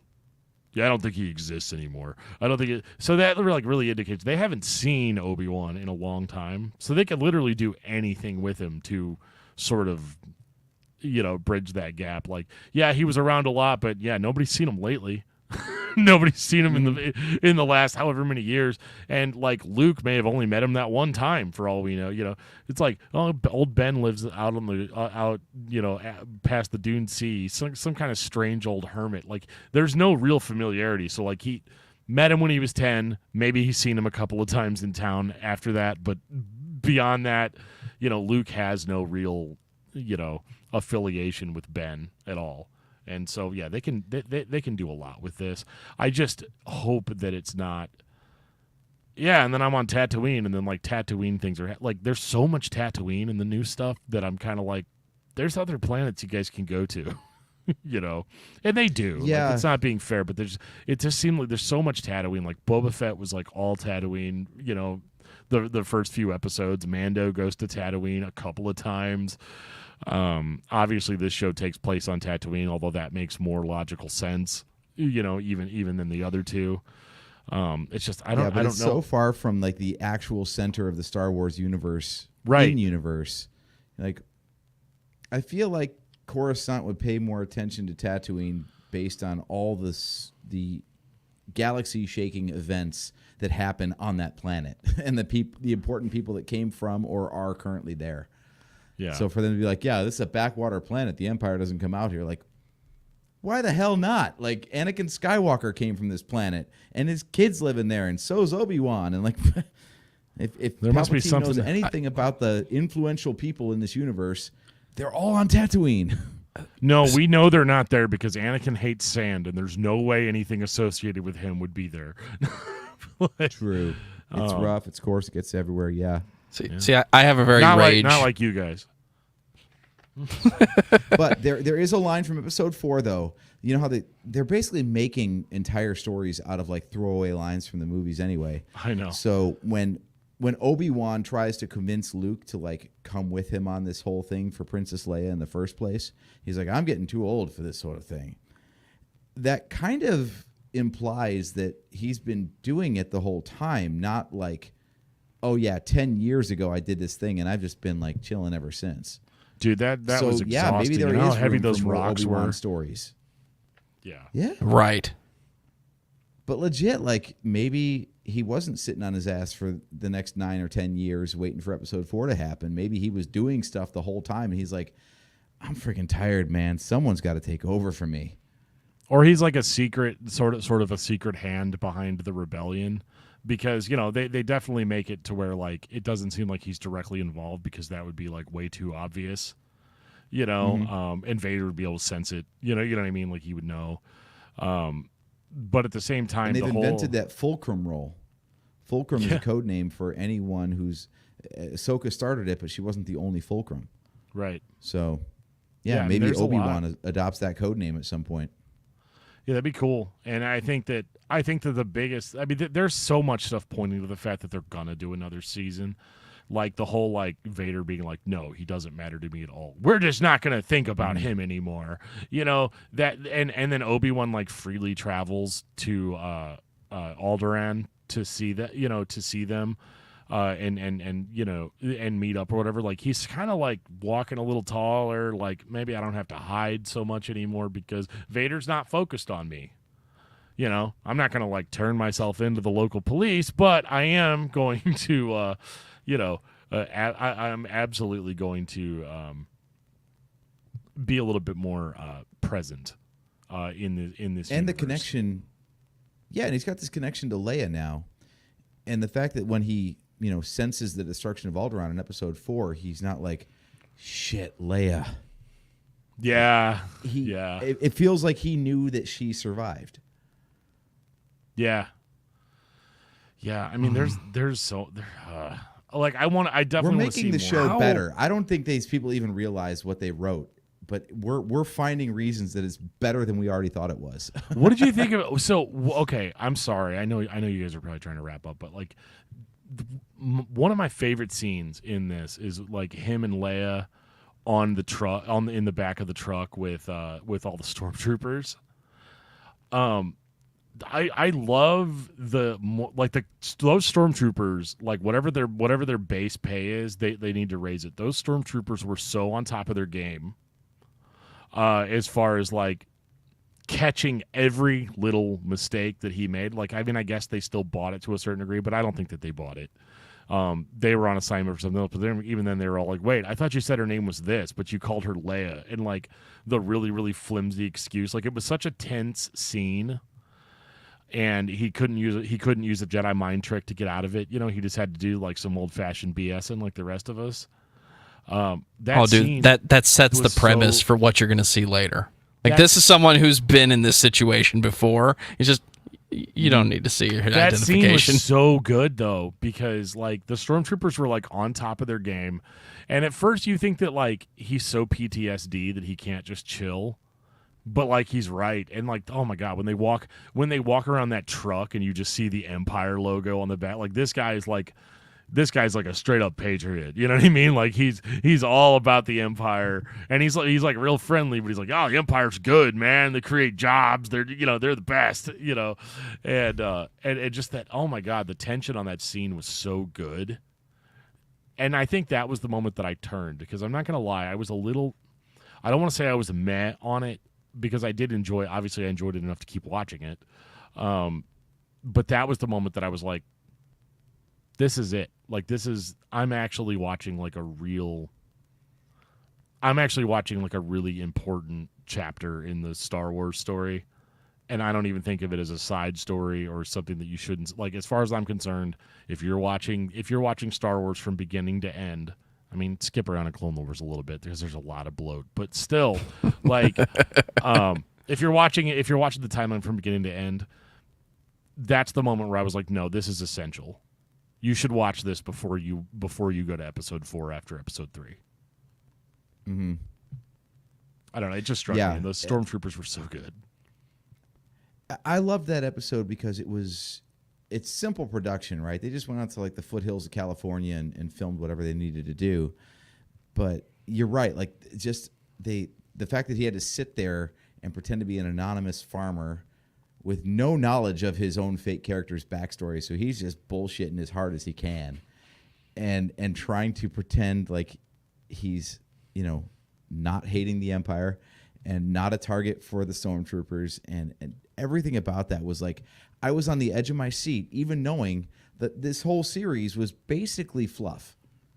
Knowing that, Leia survives, Luke survives, Obi-Wan survives, Uncle Owen survives, Aunt Beru survives, Vader survives. Like, all the major players survive, and I'm still like on the edge of my seat. Like, how's she gonna get out of this one? I don't get it. I don't know. It's so tense. Yeah, no, they really did a good job. Writing. They did a really good job of your brain being like, oh no, what if Princess Leia and Obi-Wan Kenobi die here? And yeah, you know it's not gonna happen, but the tension still remains, and that is good filmmaking. Mm-hmm. And it gets glossed over, man. Yeah. Everybody's so obsessed with the lore and making sure that the lore's right. Like, you know what I mean? Like a lot of these guys will watch it and they have this like mental checklist. And like I have one too. I'm no different, But like it's mental checklist of all stuff that has to be there or whatever. And I think sometimes it's the whole like seeing the forest for the trees sometimes is what you need to do in some of these things, because all I care about when I'm watching something, be it Star Wars or not, is how did it make me feel? And that's also like kind of part of my music reviewing strategy is like, how did this make me feel? I'm not going to go into this with all of these like these expectations that have to be met or I'm going to rage, sort of things. And just watch it and be like, how did that make me feel? Did this feel like a true continuation of Anakin and Obi-Wan's relationship? Does this seem like a natural conclusion to their story? Was this story told well? Or did they just try to include as much stuff as they could or not? And I actually, I mean, for as much stuff as they included that was like basically fan service, I mean, the story was still king throughout, like how exciting the story was told, even though you already knew at the end of it. That is master stroke entertainment, is when you already know what the end is, but you're still on the edge of your seat the entire time because the story itself is so good. Yeah. And it reminds everybody how much they love stormtroopers and that interrogation and the way that flows in a Star Wars story. You haven't had something that serious since, I mean, it all starts with the first film, but how many times through the books, through the films, through the animated series, through this, are you getting this very tense situation where we're just trying to sneak by, and every time it just falls through? It's a really good scene in a series that it has some fluff in it, but overall it works. It brings that tension and it gives you those memories of things you're going to see Obi-Wan do, but it provides tension that you don't see the character have later on in his life. He doesn't even blink an eye when the stormtroopers are interrogating them in episode 4. You don't need to see his identification. Like, dude's done this before. Yeah. It's not just I have a trick. It's I was saying, like, yeah, it feels like not only did he do it 10 years ago in this series, but it feels like he probably did it a bunch more times since then as well. Exactly. Like and what I like this too, is just a normal day at the office for Obi-Wan when he's bullshitting stormtroopers in Mos Eisley. and it's more significant because when you're watching the original trilogy, you kind of get the impression that the stormtroopers are no viable threat, and that they're bad at their jobs. You don't see. I hate to say this again. It's going to get really dark. You don't see enough people get straight up murdered by stormtroopers in the original trilogy. True. They don't hit as a viable threat like they do in kind of these newer series where they're like, no, the Empire like rose to power and maintained that power for a very long time for a reason.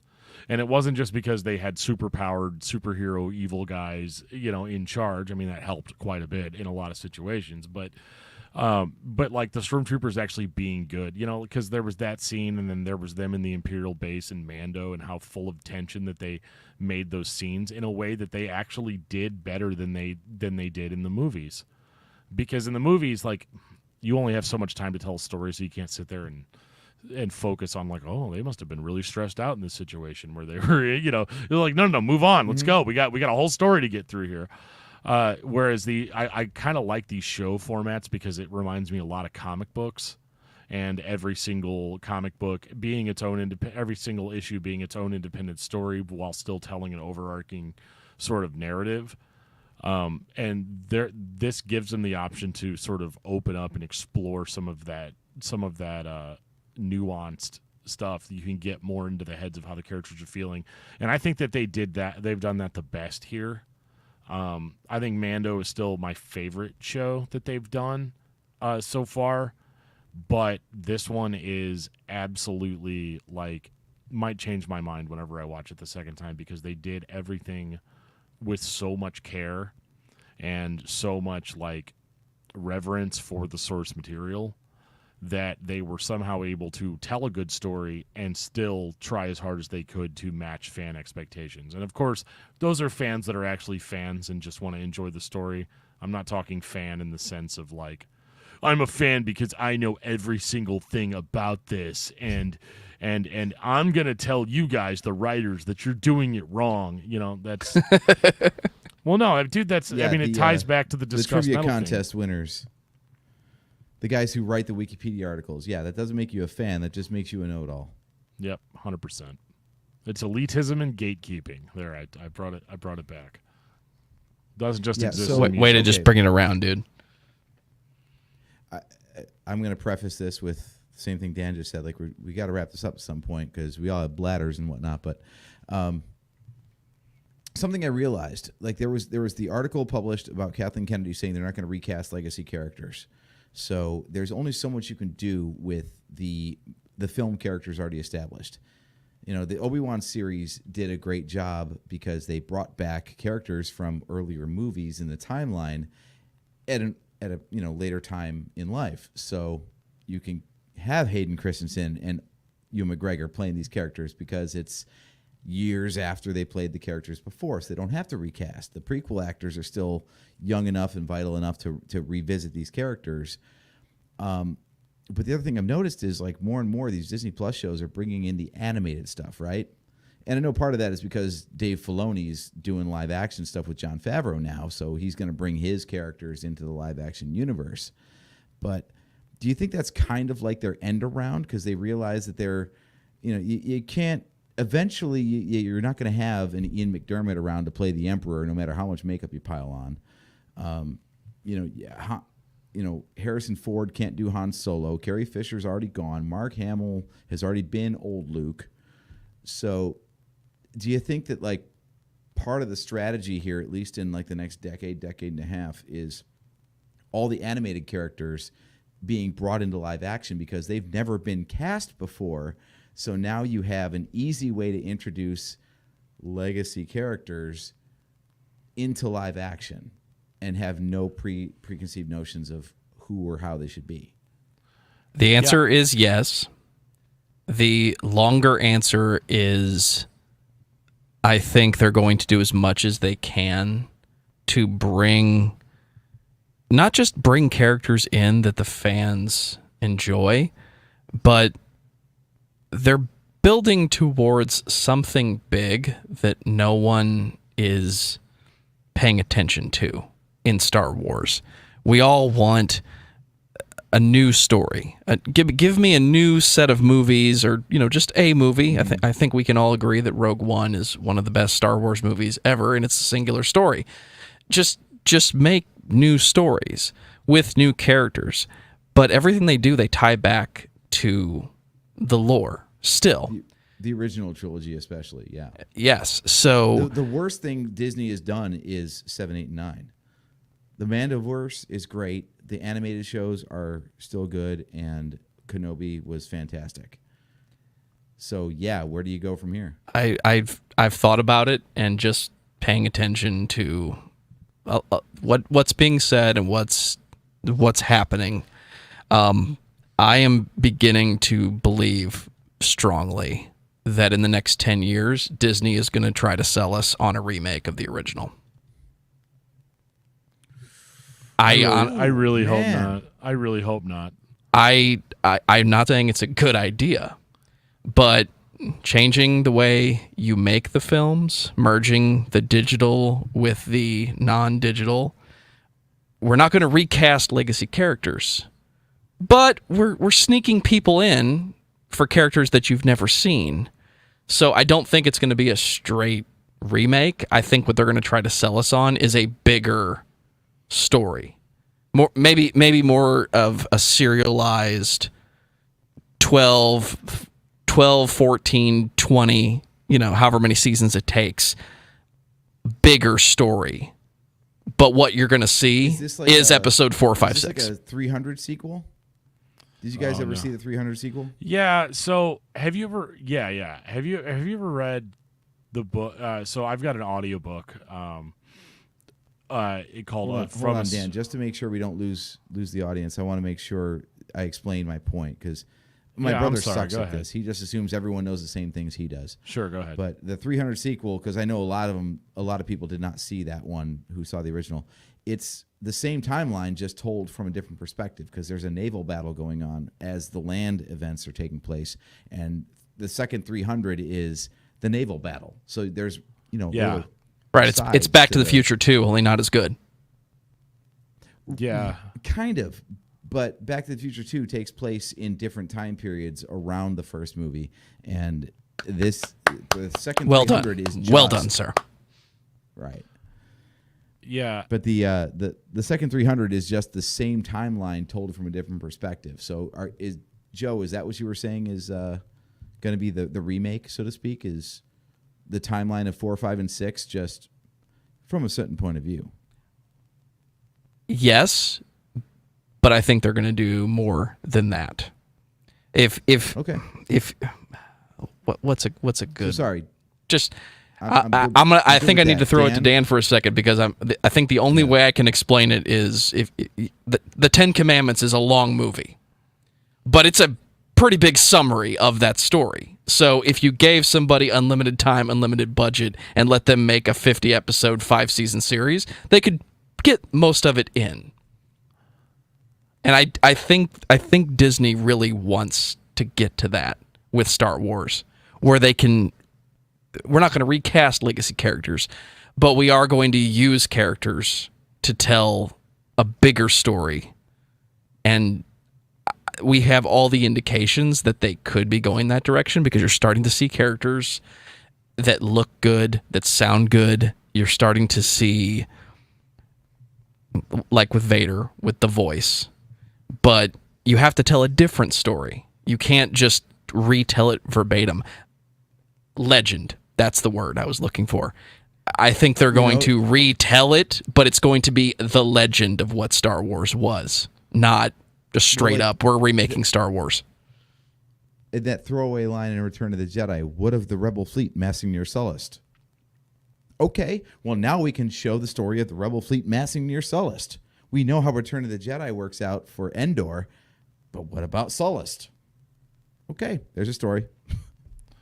Yeah, there's the audiobooks, which I'm sure you're familiar with, which are the From a Certain Point of View. I love them. Yeah, and I actually haven't listened to them yet, but I'm getting there. AJ, where can people get a trial of a specific audiobook service? Oh, well, that's audibletrial.com/NHC for your free 30-day trial and an audiobook download. Did I nail it? I think I nailed it. You nailed it. You nailed it, bro. We're just having a conversation now. The audience has fled. We're yeah, good. that was my yeah, okay. Well, I was just gonna say that like that already exists to a certain degree, so there's plenty that they can pull out of that. I think that they're gonna go into the original trilogy from a certain point of view. I don't necessarily think that they're gonna remake Star Wars. If they did, they absolutely would not call it a remake because that is such a derogative term now. Nobody's gonna And those films are too revered. They're too revered, and you can't remake them in your own image in that way because again, like people will just riot, and that's probably because there's always the jokes, right? Like all the people that say that they hated the sequel trilogy, but everybody went and saw it, right? People say they hate it, but the diehards are like it, and they're into it. They understand. Like, yeah, okay, maybe this isn't my favorite thing that they've ever done, but it doesn't have to be that. It can still be enjoyable on its own without having to be comparison. And so I think that people reacted very badly to certain sequel trilogy movies, and I think that's why they're scared to sort of branch out on their own, and they are heavily reliant on the source material to sort of bring the fan base back into it and show that like, no, we are here to celebrate what you like. We're not trying to change it. Like that's sort of what they're trying to give off now. So if you went into the reason why all these people love Star Wars and basically, I wouldn't say try to overwrite it or try to remake it, you're just going to end up pissing off more people than you're going to end up, bringing into it brand new. So I think that really they're more. I think they're going to go into the original trilogy. I think they're going to tell things that are going on elsewhere, but you're never going to see them do Star Wars Episode 4 remake. Now, what would be fun? What would be a lot of fun with the current technology that they have and a lot of the same techniques they used to make this show? It'd be kind of cool for a what if series. What if, what if Obi-Wan Kenobi had defeated Darth Vader at the Death Star in that lightsaber in that lightsaber battle? Like people would watch that. I don't think you could make a movie out of it, but you could definitely do like smaller like TV shows. Just steal the Marvel. Yeah, and you can throw. They did that in comics already, right? Yeah, that's exactly what I'm getting. They called Infinities. Yeah. Mm-hmm. Are they ever going to do or animated Infinities? Yeah, absolutely. Like I'd watch that show in a heartbeat. It'd be so much fun to see how creatively they could be. Because if you just tell people straight off, "Hey, this isn't canon. This is just a cool thing that we're doing," people will be like, "Sweet." I'd watch that. I don't think any and you sort of eliminate the fanboy, like the negative fanboys, from that perspective too, because they don't have to be like, oh, it would have never happened. Well, yeah, of course it would have never happened, you nitwit. Like, it's supposed to be like, oh, yeah, it didn't happen, but it'd be kind of interesting to explore what would happen if it did, What if Luke? What if Darth Vader? What if they had killed Princess Leia on the Death Star? What if whatever? You could go anywhere with it. The obvious one is like what happens. What if the Emperor and Darth Vader did turn Luke at the Battle of Endor? And like all of that would be so much fun. And I think that is one thing that I wish they would do more of in this. Or like with the Disney stuff, is to be a little bit more fun and a little bit more like, let's just do things that are cool versus always trying to make it work. Like it worked this time and it worked incredibly well. What if Palpatine went to pick up Vader and he fell in the volcano? Great. Yeah. But yeah, I think that's a pick bad him day up. for Palpatine. He gets his own lightning in the face, and then he gets burned alive. Like, God damn! Why do we have that is to a do rough this day at again? the office. All right, so Mimar has a good question here. How do you reach the next generation with the same excitement? You don't have to. So, like, my kids are starting to watch the prequel movies, and they have that excitement already. And like, you can show kids the original trilogy and still have that excitement. I don't necessarily think you have to necessarily remake it or to create a fresh perspective, because the kids have no Kids are stupid, no. But they have no reference for it. They have no reference for it. You know what I mean? Like they don't know like that Star Wars is like this big giant, because like, as I famously said on this show before, like I got into Star Wars off of an audiobook that was the third book in a series, and I still had all the wonder and the excitement and everything that people that saw the trilogy for the first time would have had, just because of the cool factor and all of that. So I don't necessarily know if you need a fresh perspective as much as you just need to find a way to keep that magic alive, which is kind of what I was saying with the, like, let's do some fun stuff. And I think that they have in the past. Like you guys mentioned, the Lego Star Wars specials were hilarious, and kids loved that. Yes. Even Clone Wars, there were portions of it that were more aimed towards kids to sort of bring them into this greater universe. So like, I think that they can do a lot with the existing media, but I do wish that they would stop adding to it and try to tell original stories. But then I also understand why they're scared to do that. I feel like they need to, though, because everybody's favorite Star Wars is the one they grew up with. So I'm OT guy. Anyone from the late 90s or the 2000s, they're all about the prequels. And, there's a whole generation of 10-year-olds now that love 7, 8, and 9. Like Rey was their introduction to Star Wars.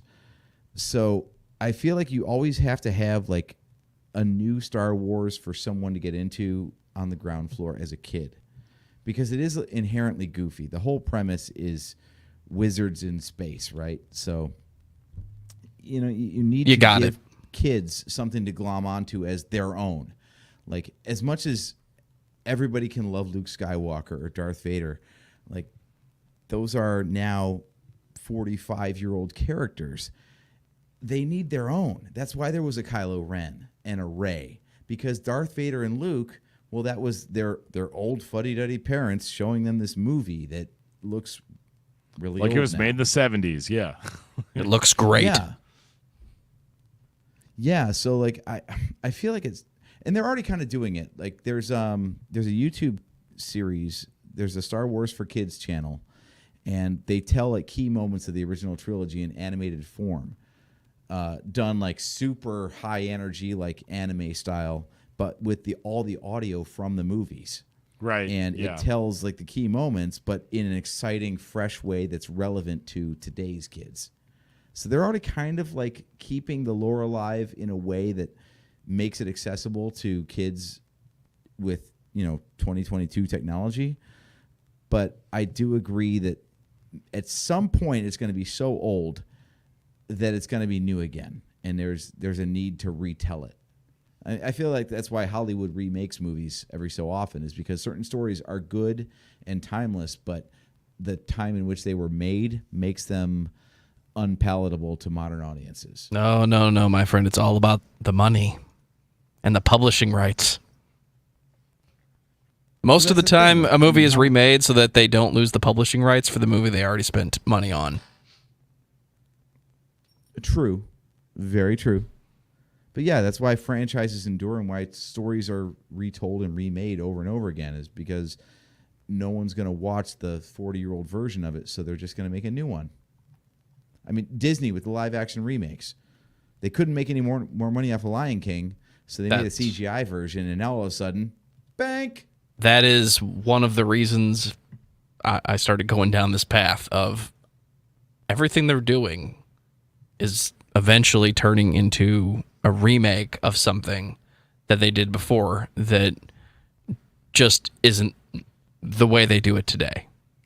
And we're 5 years away from Star Wars being a half a century old. They're gonna have to do something. And I think you're less than 10 from, even if it was 100% CG, a complete retelling of that story, only bigger. Mm-hmm. They're going in a circle. Mando's going one way. Now Obi-Wan, we're picking up from the rear. It has to come to a head at some point. At some point, these characters, we have to find out where everybody lines up. And I think it's going to happen. And the oldest Star Wars fans are not going to be happy. Well, they're already not happy, Which so I is wouldn't worry about it. Yeah, like I mean, they're never going to be happy. Nothing's ever going to be good enough.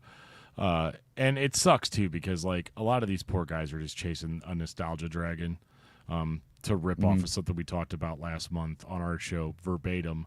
But they're chasing that nostalgia dragon, and they're trying to recreate something. They're trying to recreate the feeling they had when they were 7 or 8 or whenever they first watched these movies. And unfortunately, it's not going to happen. But it's no fault of the movies. I think everything that they're doing now, they are trying sincerely hard. Not all of it lands for me, but I'm not upset that it exists, because I remember being a kid in the 90s and there not being enough Star Wars. I had no prequels. I mean, you had novels, but like when you're a kid, it's kind of hard to get through a 300-page novel, right? But you know, I mean, I did it, but there's still like you didn't have all the stuff that you have now. So like the question really does boil down to like, do you want more Star Wars or not? And if you don't, that's fine. You can walk your own way. You don't have to interact with it. But for the people that have stuck around and they do want to enjoy it, and they do want to they want to see what else the universe of Star Wars has to offer, I think that we are very lucky that they are not just producing dime a dozen, offshoot TV shows and stuff. And, in 10 years, it could be that they might run this whole TV show thing that we love so much into the ground to the point where we don't even want it anymore. But we're not there yet, and the possibilities are still endless. And I think that they're making very, very good, albeit safe, choices, but they're doing it very, very, very well. And this Obi-Wan show absolutely blew me out of the water in a way that I was not expecting. I have not teared up at a Star Wars thing in a long time. And I'm a pretty big fan, but I've never been as, like, into those characters. And, even at moments that I didn't expect it, just, like, hearing Uncle Owen, like, oh, my God, he really loves Luke. I don't know, man. Like it's way more powerful than you would think it would be if you were just explaining it to me. Dude, I agree. My thought on the prequels in general was that it was a great story that was executed poorly. Yeah, The broad strokes were there, but I feel like the fandom painted in the characters because they weren't present on the screen. And this is the first time that I saw the characters that everyone talked about presented to me rather than invented by the fandom. Yeah. And that's the best thing I can say about the entire show, is that it finally feels like these are three-dimensional characters that really went through some things and had real consequences for them. Mm-hmm. Oh, yeah. Joe, this is normally where you would say something. Joe, it's your turn to talk. I sent you. Because it's become a two-man show. I just want to say that we've spent 3 hours talking about how great the Obi-Wan series is, and how excited we are that it finally made its way to the streaming services. But I think It's just the one streaming service, actually. Well, that's the world we live in, unfortunately. I want to take it back to what I said kind of in the very beginning, because I learned it from this show. The prequels are not that bad. They're not great. They have problems. They suffer from strange creative decisions that one man spearheaded at a time when it didn't make sense. Because why can't it just be like it used to be? But two of the best characters in the history of the franchise are not the original actors that played those characters. And if those stories were a build-up to what happens in episode 4, I think it's awesome that we, not just that we got the revisit. That's the big sell for me. I've wanted more Ewan McGregor as Obi-Wan since the prequels. I used to say I want him to do that, but in a serious Star Wars film. That's a ridiculous statement. So to give those two actors more time with those characters, but let them just hate each other. It's not just the ending of episode 3 anymore. Now it's no. We have a problem, and we're not done yet. And I don't know if I want them to stop where they are, or if I want them to just keep hating each other for a while. You know, we keep talking about it's fine, whatever they do, as long as at the end of it, you know, Obi-Wan is there to meet Luke and save him from the Tusken Raiders. At what point does Vader abandon the idea of getting revenge on Obi-Wan? Well, is this a thing that happens every single year until they eventually meet on the Death Star? And then when I left you, I was but the learner. Now I am the master. Like, at what point does he give up? Because I don't think he's done. Ago. What the fuck? He said he was going to give up, but he did he really? Dude, he blocked me. He blocked me the other day, but then all of a sudden he's all commenting on my stuff again. Oh, but now he's blocking me again. Yeah, like it's gonna be that sort of like weird back and forth, this weird back and forth relationship where it's all like, I love you, I hate you, I love you, I hate you. You know, hopefully not. That would be awful. But you know, yeah, they could do anything at this point, and I'm excited for it. I'm here for it. I'm gonna be excited about it, and hopefully it lives up to my lofty expectations. Yeah. I don't feel the need for an Obi-Wan season 2, but if they announce an Obi-Wan season 2, I will absolutely be on board and counting down the days, because whatever they put out at this point, I'm like, yeah, it's going to be a story that I can't even conceive of, and when I watch it, like Rogue One, I'm going to feel it's like essential Star Wars viewing. Like you can't skip it and feel like you got the whole story. No doubt. All right, I think we nailed it here, guys. So, Well done. It only took us most of the runtime of the entire series to do it, but well, Joe and I are a little. We long covered in the tooth. Obi-Wan. We covered Kenobi. Apologize. No, this is great. This is absolutely the thing. Like I had some questions to get us going, and we steamrolled through those so fast and came up with so many more. Fantastic time, guys. Thank you guys for so much for coming on and for sticking through the whole time. Yeah, so for sure. yeah, I'm just Thanks for having editing the time cue so I can add in the audio backdrop for the audio version. That actually won't happen because we don't do that on WTF Fridays. So if you like these episodes, you got to tune in live because they will be up on video streaming, but they are not going to be on our audio channel. Now, that being said, the Nerf Herder Council is live every other Wednesday at 8:15 p.m. on YouTube, Twitch, and Facebook. So you can search the Nerf Herder Council on any of those social media platforms and find our broadcasts. You can always tweet with us at NHC Podcast between shows or even during. We'll have it up on a browser tab, I'm sure. To keep in touch in the meantime, give us your hot takes. We will definitely read them on air. And if you want any customizable Nerf Herder Council swag, you can go to shop.nerfherdercouncil.com. Choose your colors, choose your logo, rep the show, grow the show. If you're watching us on YouTube, please subscribe to the channel, leave us a comment, or a like on a video. That always helps us out, gets us in more of the suggested video feeds for any other fellow Star Wars nerds.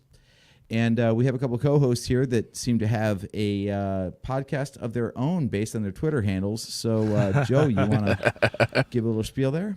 Well, I'm going to tell everybody again to subscribe to the Nerf Herder Council wherever you listen to podcasts. And while you're there, you should subscribe to Discography Discussion. It's a heavy metal podcast where we talk about bands' discographies. We spend an entire week, at least, listening to every record. That's right. Every record that your Except favorite band. EPs or demos. Nobody's got time for that. Warning, may or may not include EPs or demos. We spend an entire week, we listen to every record, and then we talk about it, and we release those episodes. Once a month, we do a live show on what we call Discuss Metal Live. Most recently, we talked about elitism and gatekeeping in metal and why that's a bad thing. Trust me, it's a bad thing, guys. It applies to all nerdy concepts, like Star Wars, video games. Elitism and gatekeeping, it's generally a bad thing. So we talk about that, and we do hangouts. And I would tell everybody to subscribe to Discuss Metal Dan on YouTube. But what I really want you to do is go to our Discord server, discord.discussmetal.com, where we are always chatting about metal. We are always talking about nerdy things. AJ, you need to get in there. You and John and Steve, you need to get in the server. You need to teach me Discord because I know nothing about it. You ever used a chat room before? I don't understand it. You ever used a chat room before? Yeah, it's fucking That's chaos. what it is. It's not chaos, though. Yeah, maybe only yours chaos, isn't, but wow. Okay, well, it may be chaos from a certain point of view, but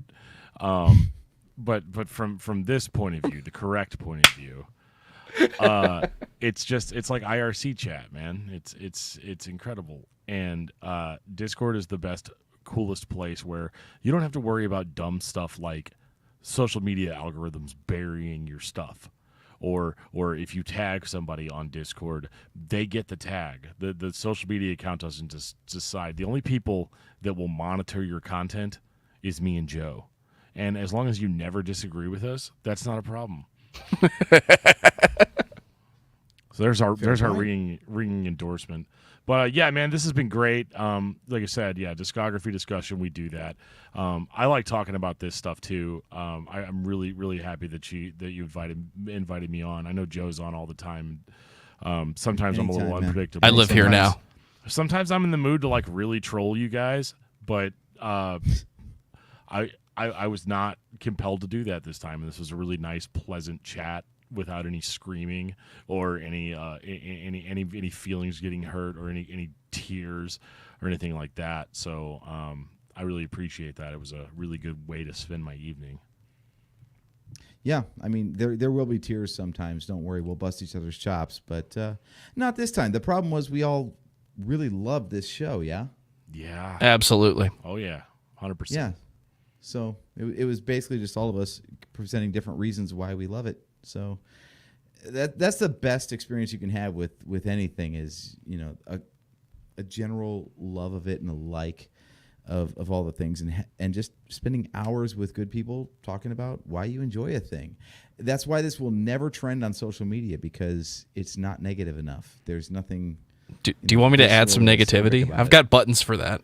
I was going to say, I could just make a separate video. I can be negative as all get out, but not tonight. My voice is shredded tonight. Obi-Wan Kenobi is the worst film in the history of Star Wars.